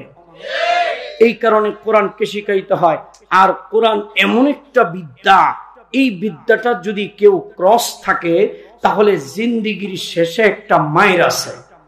মায়েরটা কি বলবো? আল্লাহর মায়ের কোন রাইতে? শেষ রাইতে। জোরে কোন, কোন রাইতে? খারাপ লাগতেছে? শেষ রাইতের মাইরটা বলি। বাংলাদেশে একজন ধনাঢ্য ব্যক্তি, সে তার পোলারে পাঠাইছে লন্ডন অক্সফোর্ড ইউনিভার্সিটিতে পড়াশোনা করাইতে। আনপোলা অক্সফোর্ড ইউনিভার্সিটিতে পড়াশোনা করে আইসা খাল পাড়ি দিয়া বাড়িতে যাবে, তো নৌকায় উঠা মাঝির লগে হে কটকামি করে, মাঝির সাথে দুষ্টামি করে, ফাইজলামি করে। কিরে মাঝি, কয় বছর ধরে মাঝিগিরি করস? মাঝি কই 50 বছর। আচ্ছা ভালো কথা, বলতো দেখি মাঝি, চন্দ্রগ্রহণ সূর্য গ্রহণ কেন হয়? মাঝি কয়, আমি চালাই বইডা, তুই আমার এটা বিজ্ঞানের চন্দ্রবিদ্যা ধরস কে? এখন যুবক কয়, মাঝি রে তোর জীবনটা তো বেকার। মা বোনেরা, যুবক যুবতীরা, ইউনিভার্সিটির স্টুডেন্ট, আমার এই কথাটা একটু ভালো করে শুনো, যারা কোরআন পড়ো নাই। এখন কিছুক্ষণ পরে যুবক মাঝিরে কয়, আচ্ছা মাঝি বলতো দেখি নদীতে জোয়ার ভাটা কেন হয়? মাঝি কয়, বাজান রে আমি তো জানি না জোয়ার ভাটা কেন হয়, তবে জোয়ার আসলে বইটা কেমনে ধরতে হয় হেই আমি ভালো করে জানি। মাঝি কিছুই জানে না। যুবক কয়, তুই তো আস্তে একটা মূর্খ, জীবনটা শেষ করছস। এখন কিছুক্ষণ পরে কয়, আচ্ছা মাঝি, যেই জাতি ইতিহাস জানে না ওই জাতি বিশ্বের দরবারে মাথা উঁচু করে দাঁড়াতে পারে না। বল দেখি মাঝি, ইতিহাস কাকে বলে? মাঝি কয়, খোদা খোদা, এই নদীতে অত বছর ধরে নৌকা চালায়, কত হাঁস দেখলাম, রাজা হাঁস, বালি হাঁস, পাতি হাঁস, তোর ইতিহাস তো দেখলাম না। যুবক কয় ইতিহাস, মাঝি কয় রাজা হাঁস। যুবকের উঠছেনি রাগ। কিছু সাংবাদিক আছে, কিছু শিক্ষিত আছে, আমরা হুজুরের সামনে খুব ইংরেজিতে কটকামি করে। আমরা জাতীয় সঙ্গীত না জানলে কয় হুজুররা কমন সেন্স নাই, কি বলে বেসিক নলেজ নাই। আমরা রবি ঠাকুরের সঙ্গীত জানি না, এতে আমগর ইজ্জত যায়। হেরা যে সূরা ফাতিহা জানে না, মুসলমানের বাচ্চা হইয়া, এটাতে আমগর ইজ্জত যায় না। কি বলবো, দুঃখের কথা। তারপরেও ইংরেজি তো যুবকরা জানো। যুবক তোমরা কিন্তু আমার জিগরি দোস্ত, মাইন্ড করো না। তোমরা তো ইংরেজি জানো, বইয়ের ইংরেজি জানো না, খালি জানো প্রেম করার ইংরেজি। বইয়ের ইংরেজি জানলে আজ থেকে 3 বছর আগে ঢাকা ইউনিভার্সিটিতে একটাও ইংরেজিতে ফার্স্ট মার্ক পাই নাই। কিন্তু কথা কইলে মনে হয় যেন কি উচ্চ শিক্ষিত, খালি শিখছে মাইয়া পটানোর ইংরেজি। কথায় কয়েকটা আর্জেদে, কথায় কথায় so, but, thanks, well, hello, man, I king, thanks. কারণ এইটি শুনলে মাইয়ার অস্থির হয়, ঠিক না বে? ঠিক। প্রেম করার অস্ত্র হয়েছে 3টা, ইংরেজিতে কথা শিখো, একটা আইফোন আর একটা পালসার হুন্ডা। মাইয়ার মাথা খারাপ, ঠিক না বে? ঠিক। জাগাবে জায়গায় ইংরেজি কইলে কি বলবো, একটা ঘটনা মনে হয়ে গেছে। এই বুইরা নৌকা চালা হেল লগে ইংরেজিতে কটকামি করো কে? শিক্ষা বেশি হয়ে গেছে, মই মুরব্বী মাননা আলেমদের সামনে যায় বিসিএস কেটার পরিচয় দেয়। কত জ্ঞানী বেটা! সমস্ত জ্ঞানের আধার, সমস্ত জ্ঞানের আধার হচ্ছে একজন আলেমের সিনায়। তুমি 2-4টা ভাষা শিক্ষাই হুজুরগোর সামনে এত পণ্ডিতি মারাও। মিয়া সাহেব, দেশ স্বাধীন করলাম, বাংলাদেশ স্বাধীন হইল, আমরা ফুল দিতে যাই, দেশ স্বাধীন করলাম বাংলা ভাষায় কথা বলার জন্য। আজকে টকশুতে সব জায়গায় দেখবেন উচ্চ শিক্ষিতরা সবচেয়ে বেশি বাংলার অপমান করে। কথা 20টা বললে 10টা ইংরেজি, 5টায় বাংলা, ঠিক না? আমি একজন স্কলার হয়ে ইংরেজিকে বলি না শিখবা না, শিখো, ইংরেজি শিখো, সমস্ত ভাষাকে শিক্ষা অর্জন করো। কিন্তু তোমার মায়ের ভাষা, সালাম, রফিক, জব্বারের রক্তের বিনিময়ে অর্জিত যেই ভাষা, সেই প্রাণের ভাষাকে বেশি ঠুটস্থ করো, কণ্ঠস্থ করো, মানুষের সামনে বলতে শিখো। এটা ঈমানের একটা শিক্ষা। আমার সাল্লাল্লাহু বিল রাসূলিন ইল্লা বিলিসানি কওমি, নিজ মাতৃভাষায় কথায় দক্ষতা অর্জন করা প্রত্যেকটা নবীর বৈশিষ্ট্য ছিল। এটা আল্লাহ পাকের কুদরত। আল্লাহু আকবার। কিন্তু ভুল দেয় হেন যায় ইংরেজি। এনাও যায় ইংরেজি। জাগা বেজাকে ইংরেজি কইলে কি আমি একটা ঘটনা মনে হয়ে গেছে বলবো। বাসে উঠছি, তোর লেডিস হ্যাঁ ইংরেজিতে কন্ট্রাক্টরে ডাকে, এক্সকিউজ মি ভাইয়া। আচ্ছা আপনারাই বলেন, একটা কন্ট্রাক্টর সে এক্সকিউজ মির অর্থ বুঝলে কি 14 জনের গোতা খায়া বাড়া কাটার চাকরি লয়? বাড়া কাটা কিরকম কঠিন কাজ। হ্যাঁ কয় একটু পরে, হ্যাঁ কয় একটু পরে, হ্যাঁ কয় এখন আইসেন দিছি না। এই কি অবস্থা বেটা, কত পেটের জ্বালা থাকলে এই বাড়া কাটার চাকরিটা লইছে, অথচ এই বেটার লাগে বাংলা কথা না কয়, হ্যাঁ কয় ইংরেজি। হ্যাঁ কয় এক্সকিউজ মি। আর একটা বৃদ্ধ ময়মনসিংহের বুড়া আছেন, এই উত্তরা দিয়ে আসতেছিলাম, এই বুড়া হাসতে হাসতে ভাঙ্গা মরতেছে। আমি বললাম মুরব্বী হাসছেন না, আমি সাদা হুজুর, এরা খুব তেন্দর, কইব যে আমি ইফটিজিং করছি, দিয়ে দিব মামলা, বেজাল আছে, এমনি ভয় পাই, কারণ চাইরো নারী ক্ষমতায় ঠিক না, ভয়ে চলতে হয় না, খুব ভয় লাগে। তো মুরব্বী খালি ঠেললে হাসে। আমি কই হাসছেন না, জানেন ও কি কয়? কয় বুঝছি ও কি কয়। আমি কই কি কয়? এক্সকিউজ মির অর্থ আপনি বুঝছেন? মুরব্বী কয় আমি বাজান ভালো করে বুঝি, এই মেয়ে লোকটা গাড়ির ভিতরে কিসমিস খুঁজতেছে। দেখবেন কারবার, কই এক্সকিউজ মি আর কই কিসমিস। মাইয়ারা ডাক দিয়া কয়, এই ছেড়ি তুই গাড়ির ভিতরে তুই কিসমিস খুঁজস কে, পাগল কোথাকার। মাইয়া কয় আমি কি এক্সকিউজ মি, এই বুইরা কিসমিসের কথা কয় কে? কারণ বুড়া তো বেটা কিছু জানে না। তুমি অত ইংরেজি কও কে, কটকামি করো কে? তুমি বাংলা কও, ভাই আমারে অমুক স্টেশনে নামাও। বাংলা কইলে যুবকরা ছায়া দেখবো না, এটা বাংলা জিনিস। আর যদি কই এক্সকিউজ মি 2-4টা কয়, যুবকরা কব সুইট একটা জিনিস এসে দেখছস, কত স্মার্ট। ঠিক না ভাই? ঠিক। কোন কারণে ইংরেজি বলো এটা আমরা ভালো করে জানি। লেখাপড়ায় তোমরা রেজাল্টে 0, কথা একবারে ইংরেজিতে 0, কথা ঠিক না ভাই? ঠিক। যেই কথা বলতেছিলাম আল্লাহর মায়ের কোন রাইতে, ওই যে মাঝি মনে আছে, যুবক কয়, মাঝি কয় এই পণ্ডিত কই থেকে আইছে, শিল্পপতির পোলা, তুই দেখা যা সবই শিখছস, আমার জীবন খালি বেকার আর বেকার। শেষ রাতের মায়ের। এবার মুরব্বী কয়, বাজান তুই তো চন্দ্রবিদ্যা শিখছস, জোয়ার ভাটা শিখছস, তোর বাপে ইতিহাসও শিখাইছে, সব শিক্ষা খালি কইতাছস আমার জীবনটা শেষ। আচ্ছা উপরের দিকে তাকায়া দেখতো, ছায়া দেখে অন্ধকার, কাল বৈশাখীর ঝড় আইতে পারে, নৌকা আমার ডুবতে পারে, সব বিদ্যা তো শিখছস, কাজের বিদ্যা একটা আছে, সাঁতার, সাঁতার বিদ্যা জানাস? আঙ্কেল আমি তো ড্রাইভ জানি, লন্ডনে পড়ছি না, বাবা ড্রাইভিং শিখাইছে, এই সাঁতার বিদ্যা তো শিখি নাই। মাঝি কয়, তোর বাপে সব বিদ্যা শিখাইলো, কাজের বিদ্যাটা শিখাইলো না? এটাই তো কাজের বিদ্যা। নৌকা ডুবলে তুই ইতিহাস, চন্দ্রবিদ্যা, ইঞ্জিনিয়ারিং বিদ্যা সব লইয়া পানি খাইতে খাইতে নিজ বাজা। আর আমি মাঝি তো জীবনে কিছুই শিখলাম না, শিখছি নদী পারাপারের বিদ্যা, সাঁতার। নৌকা যদি পাড়ি দিতে হয়, নদী সাতটায়া পাড়ি দিয়া আমি আমার জীবনটা বাঁচাইতে পারলাম।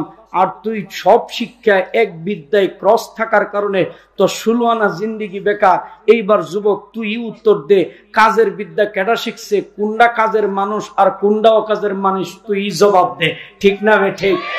ঠিক তেমনি ভাবে যারা ডাক্তারি শিখেছো, যারা ইঞ্জিনিয়ারিং পড়েছো, যারা মাস্টার হয়েছো, যারা বিসিএস ক্যাডার হয়েছো, মরণ হয়ে যাবে, ডাক্তারি চলবে না, ইঞ্জিনিয়ারিং চলবে না, বিসিএস ক্যাডার চলবে না, মাস্টারি চলবে না।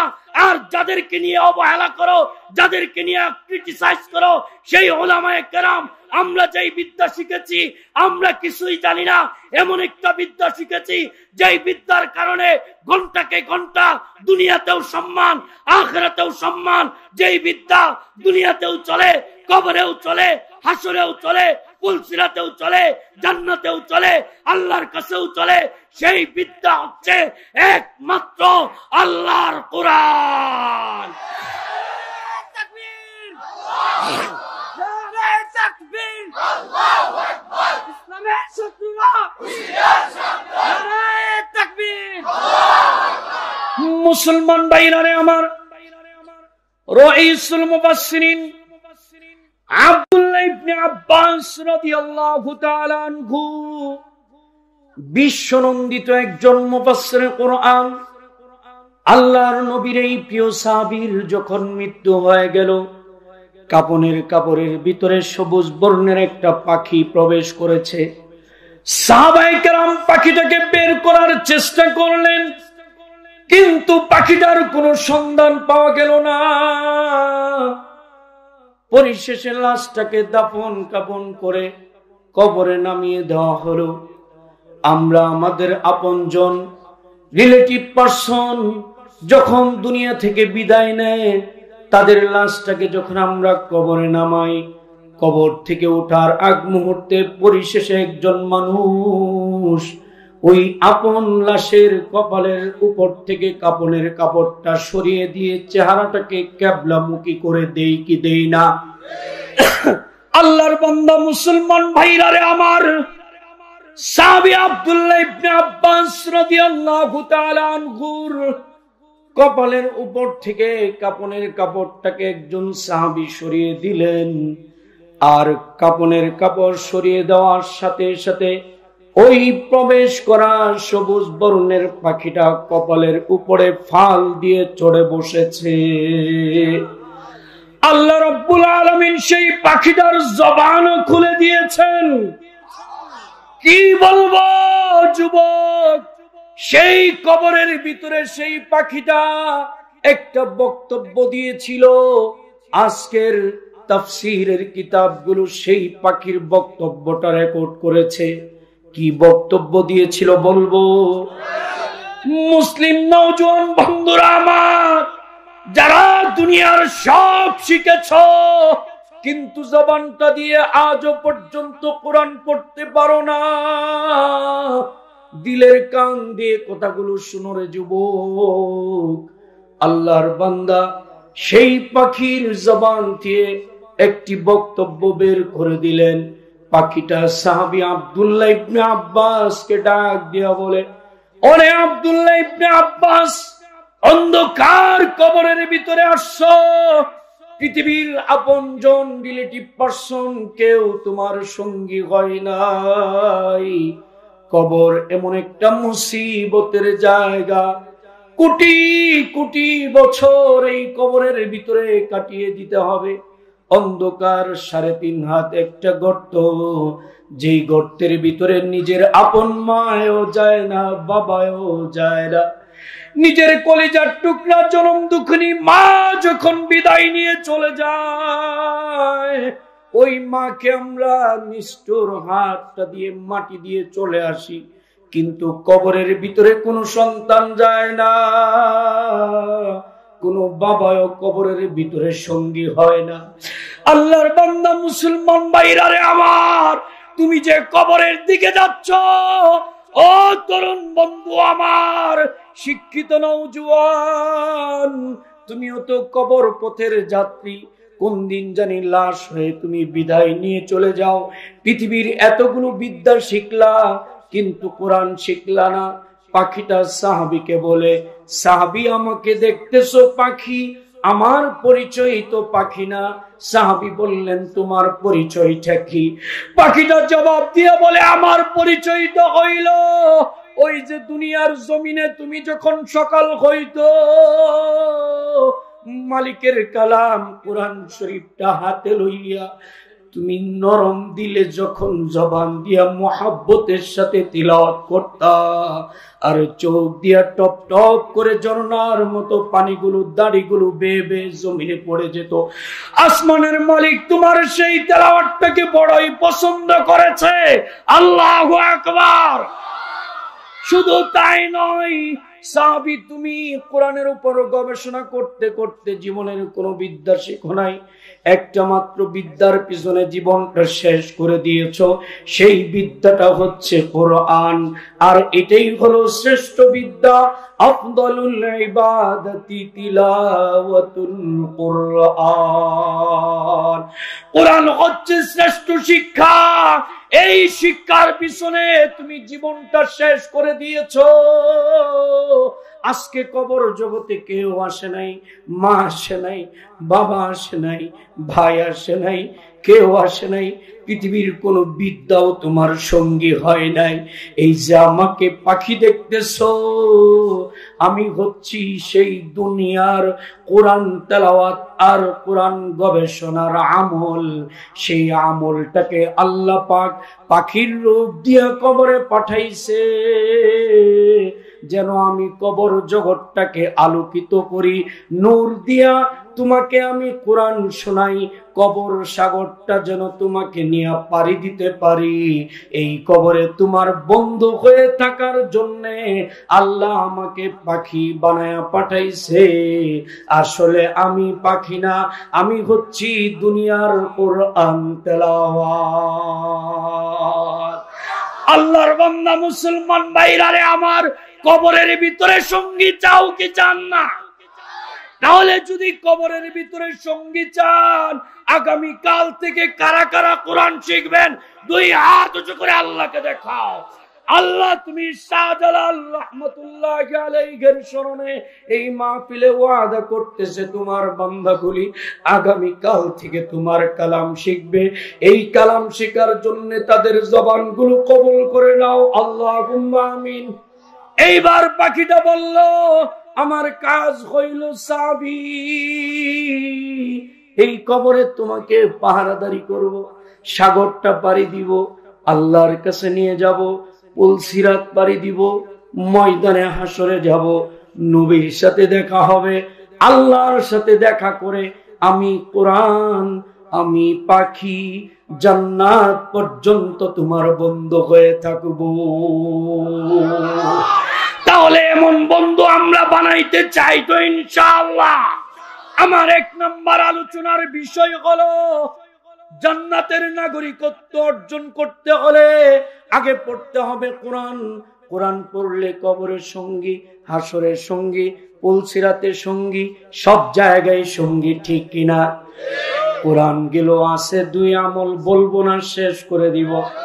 2 নম্বর আমল হইল ওয়াকিমিস সালাহ। যারাই ইনসান হয়েছ, কোরআন ধরেছ, এবার তোমাদের কাজ হলো তোমরা সুন্নত তরিকায় নামাজ পড়বা। মুফাসসির হযরতরা বলে তাহলে নামাজ কায়েম হবে। আবার মানুষদেরকে নামাজের দাওয়াত দিবা। আরে দাওয়াত শুধুমাত্র তাবলীগের ভাইরা দিবে তা নয়। তুমি একজন বাবা, তুমি একজন মা, আজান হয়ে গেল, তোমার সন্তান ঘুমিয়ে থাকে, মা হয়ে বাবা হয়ে একদিন সন্তানকে নামাজের কথা বলো না, নিমুখ হারাম পিতা। অথচ ছেলেটা ইংলিশ ভালো পারে কিনা, ছেলেটা অঙ্ক ভালো পারে কিনা, না পারলে তার জন্য ভালো টিচারের জন্য খোঁজাখুঁজি করো। আর জালিম পিতার মা, তুমি মা হয়ে বাবা হয়ে সন্তানগুলো ঘুমায় থাকে, নামাজের কথা বলে না, এমন বাবা মা আমাদের সমাজের ভিতরে আছে না নাই? ও মুসলমান মা, ও বাবা, আজকের পর থেকে সন্তানকে বলে দাও, সারাদিন অফিস করি, তোর ভর্তির টাকা দেই বাবা, মা তোকে আমি কষ্ট করে সারাদিন ইনকাম করে কলেজের বিলগুলো পরিশোধ করি, দয়া করে মা 5 ওয়াক্ত নামাজ পড়বি, বাবা আমার 5 ওয়াক্ত নামাজ পড়বি। এই দাওয়াতটা সকলে দিতে পারবেন তো ইনশাআল্লাহ? কারণ নামাজ হয়েছে আম্মুল ইবাদত, সবচেয়ে গুরুত্বপূর্ণ ইবাদত। গেল 2 নাম্বার আমল। 3 নাম্বার আমল বলবো, ওয়ালাযিকুরুল্লাহি আকবার। 3 নাম্বার আমল হইল মাঝে মধ্যে জিকির করবা। খালি চরমনাইরা জিকির করবে বেটা না, চরমনাই খালি হালকার জিকির হবে না। চরমনাইরা শুধু জিকিরের দায়িত্ব না, ওরাও যেমন পাগলের মতো জিকির করে, ওই পাগলদের সাথে তোমারও জিকির করতে হবে। শিক্ষিত হও আর মূর্খ হও, জিকির যদি না করো তোমার নামাজের দাম নাই, দাওয়াতের আমলের দাম নাই, তোমার কোরআন পড়ার দাম নাই। এই কারণেই তো ইমাম বুখারী রাহমাতুল্লাহি আলাইহি জিকিরের হাদিস দিয়ে বুখারী শরীফ শেষ করেছে আর বলে দিয়েছে যে সমস্ত মানুষ চায় কিয়ামতের ময়দানে তার দাওয়াত, তার নামাজ, তার কোরআনের আমল ওজন হোক, সেই মানুষগুলো যেন জিকিরের ইহতিমাম করে। আর যারা জিকির করে তাদেরকে নিয়ে যেন কোনো ক্রিটিসাইজ না করে, তাদেরকে যেন উৎসাহ দেয়, দিল দিয়া মুহাব্বত করে। আর ঘরের ভিতরে একটু জিকির করো। ওরে যুবক, পরীক্ষা আসলে তুমি অস্থির হয়ে যাও, তুমি পরীক্ষায় কি রেজাল্ট করবা, চাকরি নাই, ব্যবসা নাই, কত ব্যথা, কত যন্ত্রণা। স্ত্রী তোমার কথা শুনে না, স্ত্রীর স্বামী তোমার কথা শুনে না। ঘরের ভিতরে তুমি একটু জিকির করো। পরীক্ষা দেওয়ার আগে, ব্যবসায় যাওয়ার আগে জবানটা দিয়া বলো আল্লাহ আল্লাহ अल्लाह। ना दुनिया से ना दौलत से ना घर आबाद करने से तसल्ली दिल को होती है खुदा की याद करने से। दिलेर জ্বালা মিটাইতে চাইলে জিকির ছাড়া কোনো আমল নাই, দিলের শান্তি পাইতে চাইলে জিকির ছাড়া কোনো আমল নাই। পরীক্ষা দেওয়ার আগে বড় মালিকের নাম নাও, আল্লাহ আল্লাহ জিকির করো। রাত্রে বেলা নাও, সকাল বেলা নাও, রাতের আধারে জুমার রাত্রিতে উঠে উঠে মালিকরে ডাকো, আল্লাহ আমার এই সমস্যা, আল্লাহ আমার এই বিপদ, আল্লাহ আল্লাহ এই বিপদ গুলো দূর করে দাও। বড় মালিক বলে আমি বড় মালিকের নাম ছোট বান্দার জবানে দেখতে পাইলে আমি মালিক খুশি হইয়া তার ছোট হাজত গুলো পূরণ করা তারে আমার বন্ধু বানায় নেই। সুবহানাল্লাহ। আজকে শাহজালাল রাহমাতুল্লাহি আলাইহির স্মরণে মাহফিল। শাহজালাল যদি বাংলাদেশে জিকির না করত তাহলে আজকে রোড ঘাট করতে পারত না, বাড়ি করতে পারত না। শাহজালাল জিকির করেছে, এই কারণে ঢাকা শহরে বাড়ি হয়েছে। বিশ্বাস হয়? এটা সুর দিয়ে গইলে হইব না, এটা বুঝার কথা। ঠিক আছে, বুঝার কথা কি? শাহজালাল জিকির না করলে আমাদের বাড়ি হতো না, রোডঘাট, পদ্মা সেতু হতো না। এটার প্রমাণ কি? প্রমাণ হলো শাহজালাল রহমতুল্লাহ আলাইহি বাংলাদেশে যখন ইসলামের দাওয়াত দিতে আসেন, উনি কিন্তু এই দেশের ছিলেন না, এই দেশে আসছেন। আসার পরে উনি যখন সিলেটের ভিতরে মেহনত করেন, দ্বীনের দাওয়াত দেন, তখন সিলেটে খালি বড় পাথর, পাথর আর বড় বড় পাথর। এই পাথরের কারণে শাহজালাল হাঁটতে পারতেন না, পা গুলো ঠুসকা পড়ে যেত। আর দিন শেষে সিজদায় পড়ে বলতো, আল্লাহ, আসছি বাংলাদেশে দাওয়াত দিতে, আমি পাথরের কারণে হাঁটতে পারি না, তুমি একটু হাঁটার ব্যবস্থা করে দাও। যেদিকে যাই ওই দিকেই পাথর, ওই দিকেই পাথরের পাহাড়। আল্লাহ, তুমি পাথরগুলো একটু ব্যবস্থা করে দাও, নয়তো আমি কিভাবে হাঁটবো। লাউ আকসামা আলাল্লাহি লা আমাররাহ। আল্লাহর দিওয়ানা ওলি ছিলেন, জবানে যা বলছেন আল্লাহ কবুল করেছিলেন। আল্লাহ বলে, শাহজালাল, পাথর মাখলুক, আমি খালেক, তুমি হচ্ছ বান্দা, মাখলুকের শ্রেণা, তুমি কোনো টেনশন করো না।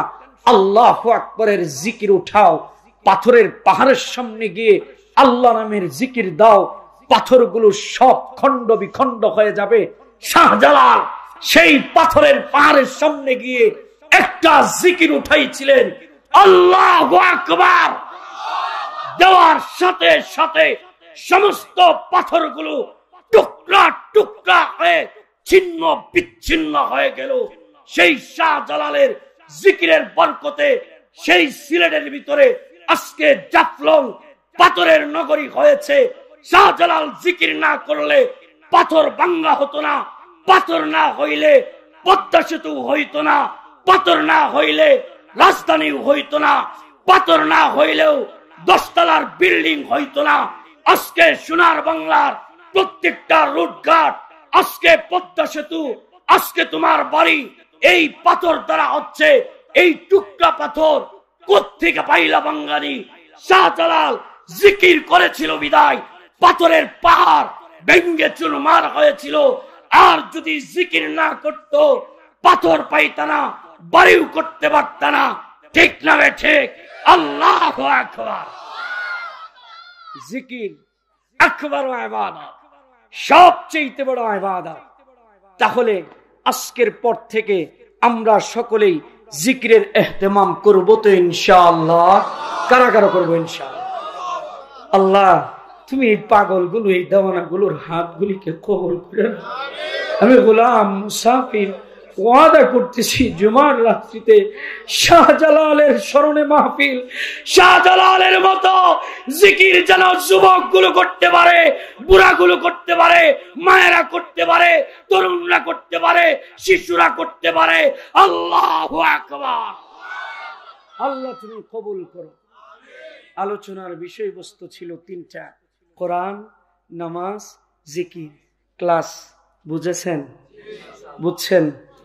আগামীকাল জিজ্ঞেস করলে বলতে পারবেন কি ক্লাস করাইছি? বলেন। কোরআন, নামাজ, জিকির, এই তিনটা আমল ধরলে কি হবে? জান্নাতি মানুষ। কেন? আল্লাহ বলেন কোরআন হচ্ছে শ্রেষ্ঠ, নামাজ হচ্ছে আহাম্মুল গুরুত্বপূর্ণ, আকবার জিকির হচ্ছে সবচেয়ে বড়। যে তোর দেহের ভিতরে শ্রেষ্ঠ আফদল কোরআনও পাইলাম, তোর দেহের ভিতরে গুরুত্বপূর্ণ নামাজও পাইলাম, তোর দেহের ভিতরে আকবার বড় জিকিরও পাইলাম। বাহ বাহ, মাশাআল্লাহ, আহলান সাহলান। তোর লাশ কবরে আনা দেরি হবে, আমার জান্নাতের শান্তি তোকে স্বাগত জানানোর জন্য বসে রয়েছে। লাশ রাখা হবে জান্নাতের সাথে, কবরটার কানেকশন হয়ে যাবে। সুবহানাল্লাহ। আল্লাহু ইয়ালামু মা তাসনাউন। আলাইকুম বিমুজালাসাতিল উলামা। হাদিস তিলাওয়াত করেছি। এই তিন আমল আমরা শিখব গিয়ে উলামাদের মজলিসে। বুঝছেন? আলোচনা মনে থাকবে? বলবেন না তো কেউ? হ্যাঁ, শাহজালালের স্মরণে মাহফিল, ওনারও একটা ব্যাখ্যা দিয়ে দিলাম। উনার সেই আল্লাহ নামের আওয়াজটাতেই আজকে সিলেটের নাম। সিলেট শব্দটা বাংলাও না, বলতে পারবেন?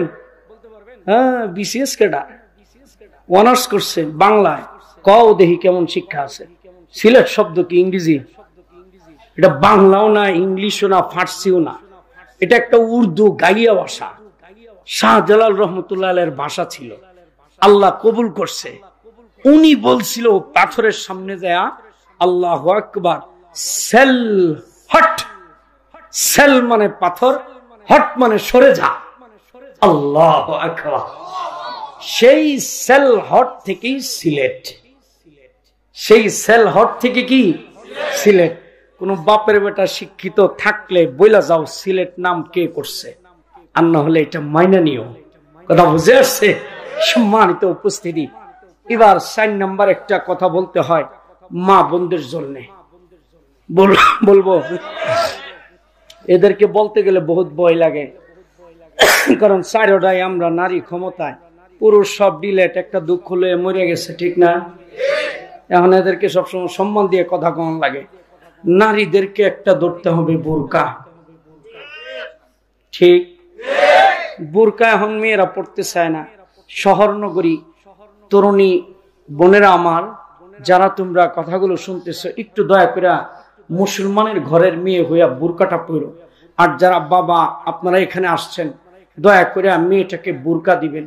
যুবকরা আবার মনে মনে কষ্ট, যে হুজুর কি যে কন, 3-4 বছর প্রেম করিয়া কষ্ট করে এটারে আনছি, খালি আমি একাই চায় দেখো, এলাকাবাসীরও তো হক আছে, ঠিক না? এর লেগে যুবকরা মাঝে মধ্যে পালসারের পিছনে লয়ে ঘুরে, ঠিক না? আর আমগর কিছু আধুনিক এলিট পার্সন, শিক্ষিত শিল্পপতি আছে, ওনারা আবার কোন অনুষ্ঠানে, জন্মদিবস, বিয়ের দিবস গেলে দেখবেন সুন্দর করে পরিচয় করা। এই ফরিদ, দেখো তোমার ভাবি এসছে, পরিচয় হোক, আসসালামু আলাইকুম, কেমন আছো তুমি? কি সভ্যতা, কত সভ্য! কত সভ্য। হ্যাঁ ভাবি ভালো আছি, হ্যাঁ ভালো করে পড়াশোনা করো, মানে মনে হয় যেন হেরা কি শান্তির নগরীতে আছে। নিজেরা নিজেরাই কালচার আবিষ্কার করে ফেলা। বেটা লজ্জা করে না? কয় টাকার মালিক তুমি? কয় টাকার মালিক? কয় বাড়ির মালিক মিয়া তুমি? টাকার কারণে, মালের কারণে, শিক্ষার কারণে ফাল দিতেছ। নবীর একটা সুন্নত, নবীর একটা ফরজ ব্যবস্থা, তোমার মেয়ে তোমার স্ত্রীর গায়ে তুমি বুরকাটা উঠাইলা না, তুমি একটা কাপুরুষ, অথর্ব, অসভ্য সমাজের একটা টক্সিন বর্জ্য। কি বলবো, কেন? এরা তো আধুনিক মানুষ, আধুনিক ভাষায় বলতে হয়। এরা কেন টক্সিন, কেন বর্জ্য? তার কারণ হলো এই বুরকা না দেওয়ার কারণে একটা সায়েন্টিফিক ব্যাখ্যা আছে, অনেক বড় ক্ষতি হয়। মেয়েরা মারাত্মক ভাবে অসুস্থ হয়। কি হয়? অসুস্থ হয়। কেন অসুস্থ হয়? কারণ বুরকা ছাড়া যেই সমস্ত মেয়েরা যায়, এগুলো তাকায় কি হুজুররা দেখে? হ্যাঁ, মসজিদের ইমাম সাহেব যদি মেয়েদের দিকে তাকায় থাকে, পরের দিন এর পিছনে নামাজ পড়বেন। কিন্তু হুজুর ইমাম সাহেবের চোখ বালা না, লুচ্চা হুজুর, মাইয়া গরমি চাইতে, ঠিক না বেঠি? বেটা চাকরি দেবো। হুজুর দেখলে একটা কথা আছেন, চোখ দিয়ে কোরআন দেখছে, মাইয়া দেখছে, একটু বরকত হইতো। হুজুররা তো দেখে না, ঠিক না? দেখেই কেডা? যত নিকৃষ্ট কেডা দেখে? হাজি সাহেব, বুড়িয়া, বুড়া মানুষ থাকলে তো মাইয়ারা তেলে বেগুনে চলে যা। এই বুড়িয়া খাটা সহজ করে আইছে, মনে চরিত্র ভালো হয় না, এমনি ছায়া থাকে, ঠিক না বেঠি? বুড়া মানুষও দেখে না, শিক্ষিতরাও দেখে না, রাস্তায় বের হইলে দেখেই খেডা। যত নিকৃষ্ট ছেলে পেলে গুলো আছে, যারা গান গায়, ফুর্তি করে, আড্ডাবাজি করে, ফালতু ফটকা নিকৃষ্ট রাস্তার ছেলে মেয়েগুলো মেয়েদের পেট পিঠ দেখে উল্লাস করে, রাস্তা দিয়া যায়, উল্লাস করে কি করে না? এই পেট পিঠ দেখে উল্লাস করার কারণে নজর লাগে। আর নজরের একটা প্রভাব আছে। গ্রাম দেশে লাউ, তারপরে বেগুন, এগুলি যেন ফসলের নজর না লাগে, এর লাগে পাতিলাটা নাই, মূর্তিটা নাই। নজরে মেয়ে খালি লাউ পচে, নজরে খালি ওই বেগুন পচে, নজরে মাইয়ার পেটও পচে, পিঠও পচে, ঠিক না বে ঠিক? সিজার কেন লাগে? মেয়েদের স্তন ক্যান্সার কেন? এত জরায়ু ক্যান্সার কেন? এত মাজা ব্যথা কেন? একটা মেয়ে পাওয়া যায় না অসুস্থতা ছাড়া। বাংলাদেশে পুরুষের চাইতে সবচেয়ে বেশি মেয়ে রোগী কেন? নজর মারছে। নজর দিয়া যেমনে করে ফল পচায়, এই পচা চোখ নজর তোমার পিঠের ভিতরেও পড়ছে। এই কারণে নজর পড়ার কারণে এখন মেয়ে লোকদের পেট থেকে সন্তান যেগুলি বের হয়, এরার মুখ দিয়ে কোরআনও বেরো না, মক্তবের আওয়াজও বেরো না, ইল্লাল্লাহ বের হয় না। বের হইয়াই বয়সটা না ফুটতেই কয়, বন্ধু ঘর বানাইলা কি দিয়া? হ্যাঁ, বিজয়ের মাসে গাড়ির সামনে 7 বছরের পিসকি, হ্যাঁ আমার একটু বন্ধু ঘর বানাইলা কি দিয়া? রাগটা উঠছে এমন ফ্লাইওভারে, আমি বললাম তোর বাপের মাথা দিয়ে বানাইছি, সামনে তো সর। কিছুক্ষণ পরে পিসকে আরেকটা ফাল দিয়েছে, হ্যাঁ পাপি পাপি পাপি চুরলো। আমি বললাম আগেরটা বুঝছি, এটা কি ইংরেজি শুনাইছিস তুই? হ্যাঁ, এটার কোনো অর্থ আছে? মিয়া সাহেব হাসতেছেন, কাঁচাই না নোয়াইলে বাস পাককালে করে টাস টাস। 7 বছর বয়সে যেই ছেলেটার মুখ থেকে বের হওয়ার কথা ছিল আল্লাহর কালাম, বের হওয়ার কথা ছিল জিকির, বের হওয়ার কথা ছিল কতই না ভাগ্যবান সেই মা, সেই বাবা যাদের সন্তানগুলো নিষ্পাপ কচি বয়সে কোরআন পড়ে, যাদের সন্তানগুলো জিকির করে, যাদের সন্তানগুলো ইল্লাল্লাহ পড়ে। আজকে তোমার সন্তান হিন্দি দেখতে দেখতে হিন্দিতে কথা বলে, হিন্দিতে আওয়াজ উঠায়, গেমস দেখতে দেখতে সন্তানগুলোর চরিত্র নষ্ট করে দিচ্ছে। প্রত্যেকটা মা, প্রত্যেকটা বাবা সন্তানের জবান দিয়া কোরআন বের হয় না। শুনে রাখো, যেই সন্তান 7 বছর বয়সে তোমারে এই গান শোনাইতেছে, এই সন্তান বড় হইলে কোন গান যে শোনাইব এটা আমাদের পত্রিকায় বলে দিচ্ছে, ঠিক না বে ঠিক? তাহলে যদি চাও সন্তানগুলো কোরআনওয়ালা হোক, যদি চাও সন্তানগুলো দিনদার হোক, যদি চাও সন্তানগুলো কোরআন পড়নেওয়ালা হোক, তাহলে পেটটাকে পবিত্র করো, পেটটাকে বুরকা দিয়া ঢাকো। বুরকাওয়ালি মহিলার পেট থেকেই বের হইছে খাজা মঈনুদ্দিন চিশতি, বুরকাওয়ালি মহিলার পেট থেকেই বের হইছে শাহজালাল রহমতুল্লাহ আলাইহি, বুরকাওয়ালি মহিলার পেট থেকেই বের হইছে শাহ আব্দুল কাদের জিলানী রহমতুল্লাহ আলাইহি, বুরকাওয়ালি মহিলার পেট থেকেই বের হইছে শাহ পরান, আশরাফ আলী থানভী, কাসিম নানতুবি, শেখুল হিন্দ মাহমুদুল হাসান, মুজাদ্দিদ আল-ফিসানি, হযরত আবু হুরায়রা, হযরত আব্দুল্লাহ ইবনে আব্বাস, হযরত আবু বকর, হযরত ওমর। তাদের মা ছিল দিনদার, সন্তান হয়েছে দিনদার। ইমাম বুখারী মা ছিল দিনদার, মা ছিল বুরকাওয়ালি, সন্তান হয়েছে দিনদার। হাফিজজি হুজুর, পীরজি হুজুর, এরা ছিল দিনদার, এদের মা ছিল বুরকাওয়ালি। পেট পবিত্র, সন্তান পবিত্র, পেট অপবিত্র, সন্তান অপবিত্র, ঠিক কিনা বলেন? তাহলে পেটকে যদি পবিত্র রাখতে হয়, বুরকা ছাড়া দ্বিতীয় কোনো ব্যবস্থা আছে? তাহলে পরিষ্কার কথা হলো, প্রত্যেকটা মুসলিম অভিভাবক আগামী দিন থেকে প্রত্যেকটা মহিলার শরীরের উপরে বুরকা উঠে দিতে হবে। রাজি ইনশাআল্লাহ? আল্লাহ তুমি কবুল করো। এখন শেষ একটা ওজিফা। কি ওজিফা? জোরে কোন ওজিফা বুঝেন? যেটা ঘরে বাইরে শাস্ত্রলে যেখানে যাবেন ওইখানে পড়তে হবে। এই ওজিফাটা পড়লে আর বললে নবীজি বলছেন, আমার সাথে তোর হাসর হবে, নাসর হবে, দেখা হবে, সুপারিশ করে তোরে আমি জান্নাতে লয়ে যাব। ওজিফাটা বলবো? আজকে বাংলাদেশে এই ওজিফাটা বহুত জরুরি হয়ে গেছে, না হলে ইমান থাকে না। ওজিফাটা বলার আগে আমি বাংলাদেশের প্রাইম মিনিস্টারের কিছু গুণগান গায়া লই। কোরআনের স্কলার এই জন্য বলতে হয়, বর্তমান প্রাইম মিনিস্টার আমাদের দেশের ভিতরে 500 মডেল মসজিদ বানাইতেছে মুসল্লিরা নামাজ পড়ার জন্য। আলহামদুলিল্লাহ বলেন। বর্তমান প্রাইম মিনিস্টার আমাদের দেশের ভিতরে কোরআনী মক্তব ইসলামিক ফাউন্ডেশন থেকে চালু করছে। লক্ষ লক্ষ শিশু প্রাইম মিনিস্টারের উসিলায় কোরআন শিখতেছে। আলহামদুলিল্লাহ বলেন। বর্তমান প্রাইম মিনিস্টার হাতির জিল বানাইছে, ওই রুটঘাটের উন্নতি করছে। আলহামদুলিল্লাহ বলেন। বর্তমান প্রাইম মিনিস্টার, ভাই কথা আগে শুনলেন, রাইগেন না, তাদের শেষে কি হেঁটে দেন। হ্যাঁ, বর্তমান প্রাইম মিনিস্টার আমাদের সারা দেশের ভিতরে হুজুরদেরকে রাষ্ট্রীয় মর্যাদা দিছে। আমরা এখন বুক ফুলায় কথা বলতে পারি, সাহস দিছে, আমাদের সার্টিফিকেট দিছে। ঠিক না বে ঠিক? আমি নিজে স্বরাষ্ট্রমন্ত্রী নাসিম সাহেবের বিভিন্ন প্রোগ্রাম করার কারণে, ওনাদের ব্যক্তিগত প্রোগ্রামের কারণে আমি নিজেও জানি প্রাইম মিনিস্টারের আরো কিছু আমল আছে। উনি নিয়মিত তাহাজ্জুদ পড়েন। আলহামদুলিল্লাহ বলেন। হ্যাঁ, আমাদের প্রাইম মিনিস্টার নিয়মিত সকালবেলা কোরআন শরীফ পড়েন। আলহামদুলিল্লাহ বলেন। বাঙালি আমরা কি খুশি, মাশাআল্লাহ আমরাও খুশি। যিনি তাহাজ্জুদ পড়েন, যিনি কোরআন পড়েন, যিনি মসজিদ বানান, যিনি রুটঘাট বানান, যিনি জনগণের জন্য সব দিয়ে দিছে, উনার কাছ থেকে বুঝায় সুজায় যদি আমরা আরো 1-2টা ভালো কাজ উদ্ধার করে নেই, এটা কি খারাপ? উনারে বকাবাজি করার দরকার আছে, উনারে খোঁচা দেওয়ার দরকার আছে। উনি যেহেতু এত কিছু করছে, তাহলে উনার এইগুলি যেন কাজে লাগে। উনি আল্লাহকে মানেন, কাজে লাগার জন্য উনার কাছ থেকে আরেকটা ভালো কাজ আদায় করতে হবে। এই ভালো কাজটা হচ্ছে সব ভালো কাজের সেরা কাজ। সব ভালো কাজের, জোরে বলেন, সব ভালো কাজের সেরা কাজ। সেরা কাজটা কি?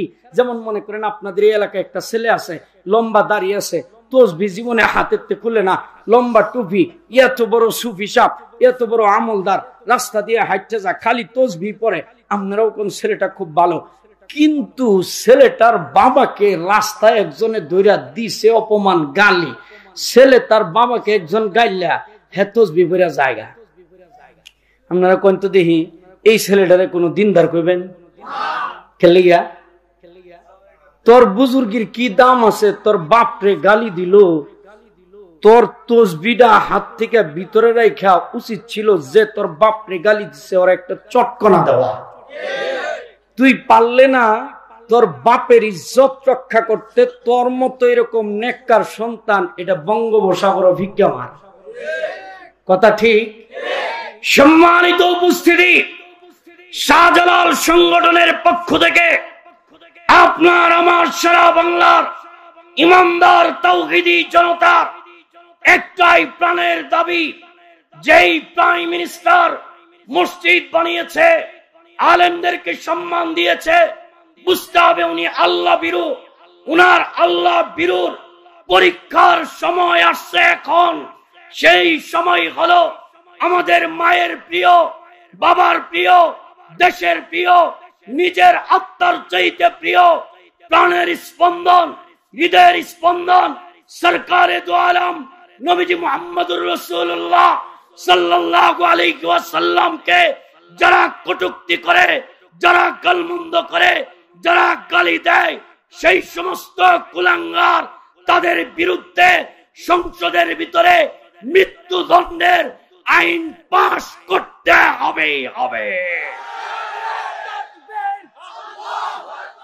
আর সেই আইন যদি আপনি পাশ করতে না পারেন, সেই আইন যদি আপনি ইজ্জত যদি পাশ করতে না পারেন, পরিষ্কার শুনে রাখেন, কিয়ামতের ময়দানে আল্লাহর কাছে যখন হাজির হবেন, আমরাও হব, আপনিও হবেন, সব রাজনৈতিক লিডাররাও থাকবে, একটাই কথা হবে নবীর সাথে।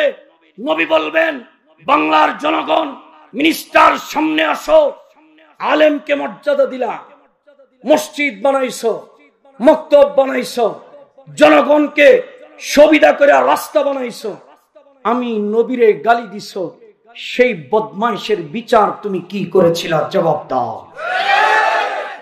কোন রাজনৈতিক বক্তব্য নয়, প্রাণের কথা আকলকে জিজ্ঞেস করো, রাজনীতি করো, ভালো কথা জিজ্ঞেস করো, নবীর সামনে কোনো জবাব তোমার আছে কিনা?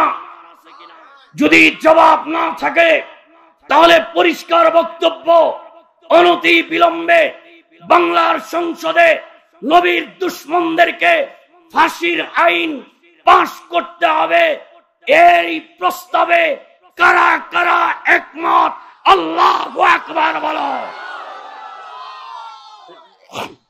আর যদি এই দাবি না মানতে পারেন, তাহাজ্জুদের ফটকা ফুটায়েন না, কোরআন পড়ার ফটকা ফুটায়েন না।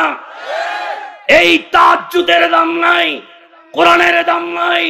তাহাজ্জুদ ওয়ালার সামনে যদি নবীকে গালি দেয় আর তাহাজ্জুদ ওয়ালি চুপ থাকবে, এই সমস্ত তাহাজ্জুদ, এই সমস্ত কোরআন পড়া, এই সমস্ত খেদমত বঙ্গোপসাগরে ফিক্কে মারো। তাই মাহফিলের শেষ পয়গাম, ঘরে বাইরে চাষতলে সব জায়গায় এক দাবি, এক আওয়াজ, নবীর দুশমন শাহজালালের বাংলায় দেখতে চাই না, দেখতে চাই না। মানবতার দুশমন শাহজালালের বাংলায় দেখতে চাই না। যুবক, যুবক, রক্তে যদি দেহের ভিতরে এক ফুটা রক্ত থাকে, যেই মালিক তোমাকে রক্ত দিয়েছে, সেই মালিকের দেওয়া রক্ত ফুটা মালিকের বন্ধুর ইজ্জতের জন্য যদি জমিনে জড়াইতে হয়, কারা কারা রক্ত দিতে রাজি?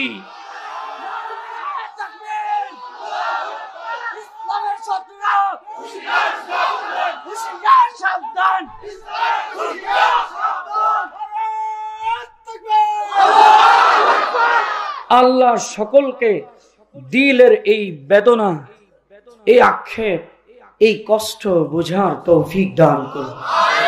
আমিন। ওয়া আখিরু দাওয়ানা আলহামদুলিল্লাহি রাব্বিল আলামিন।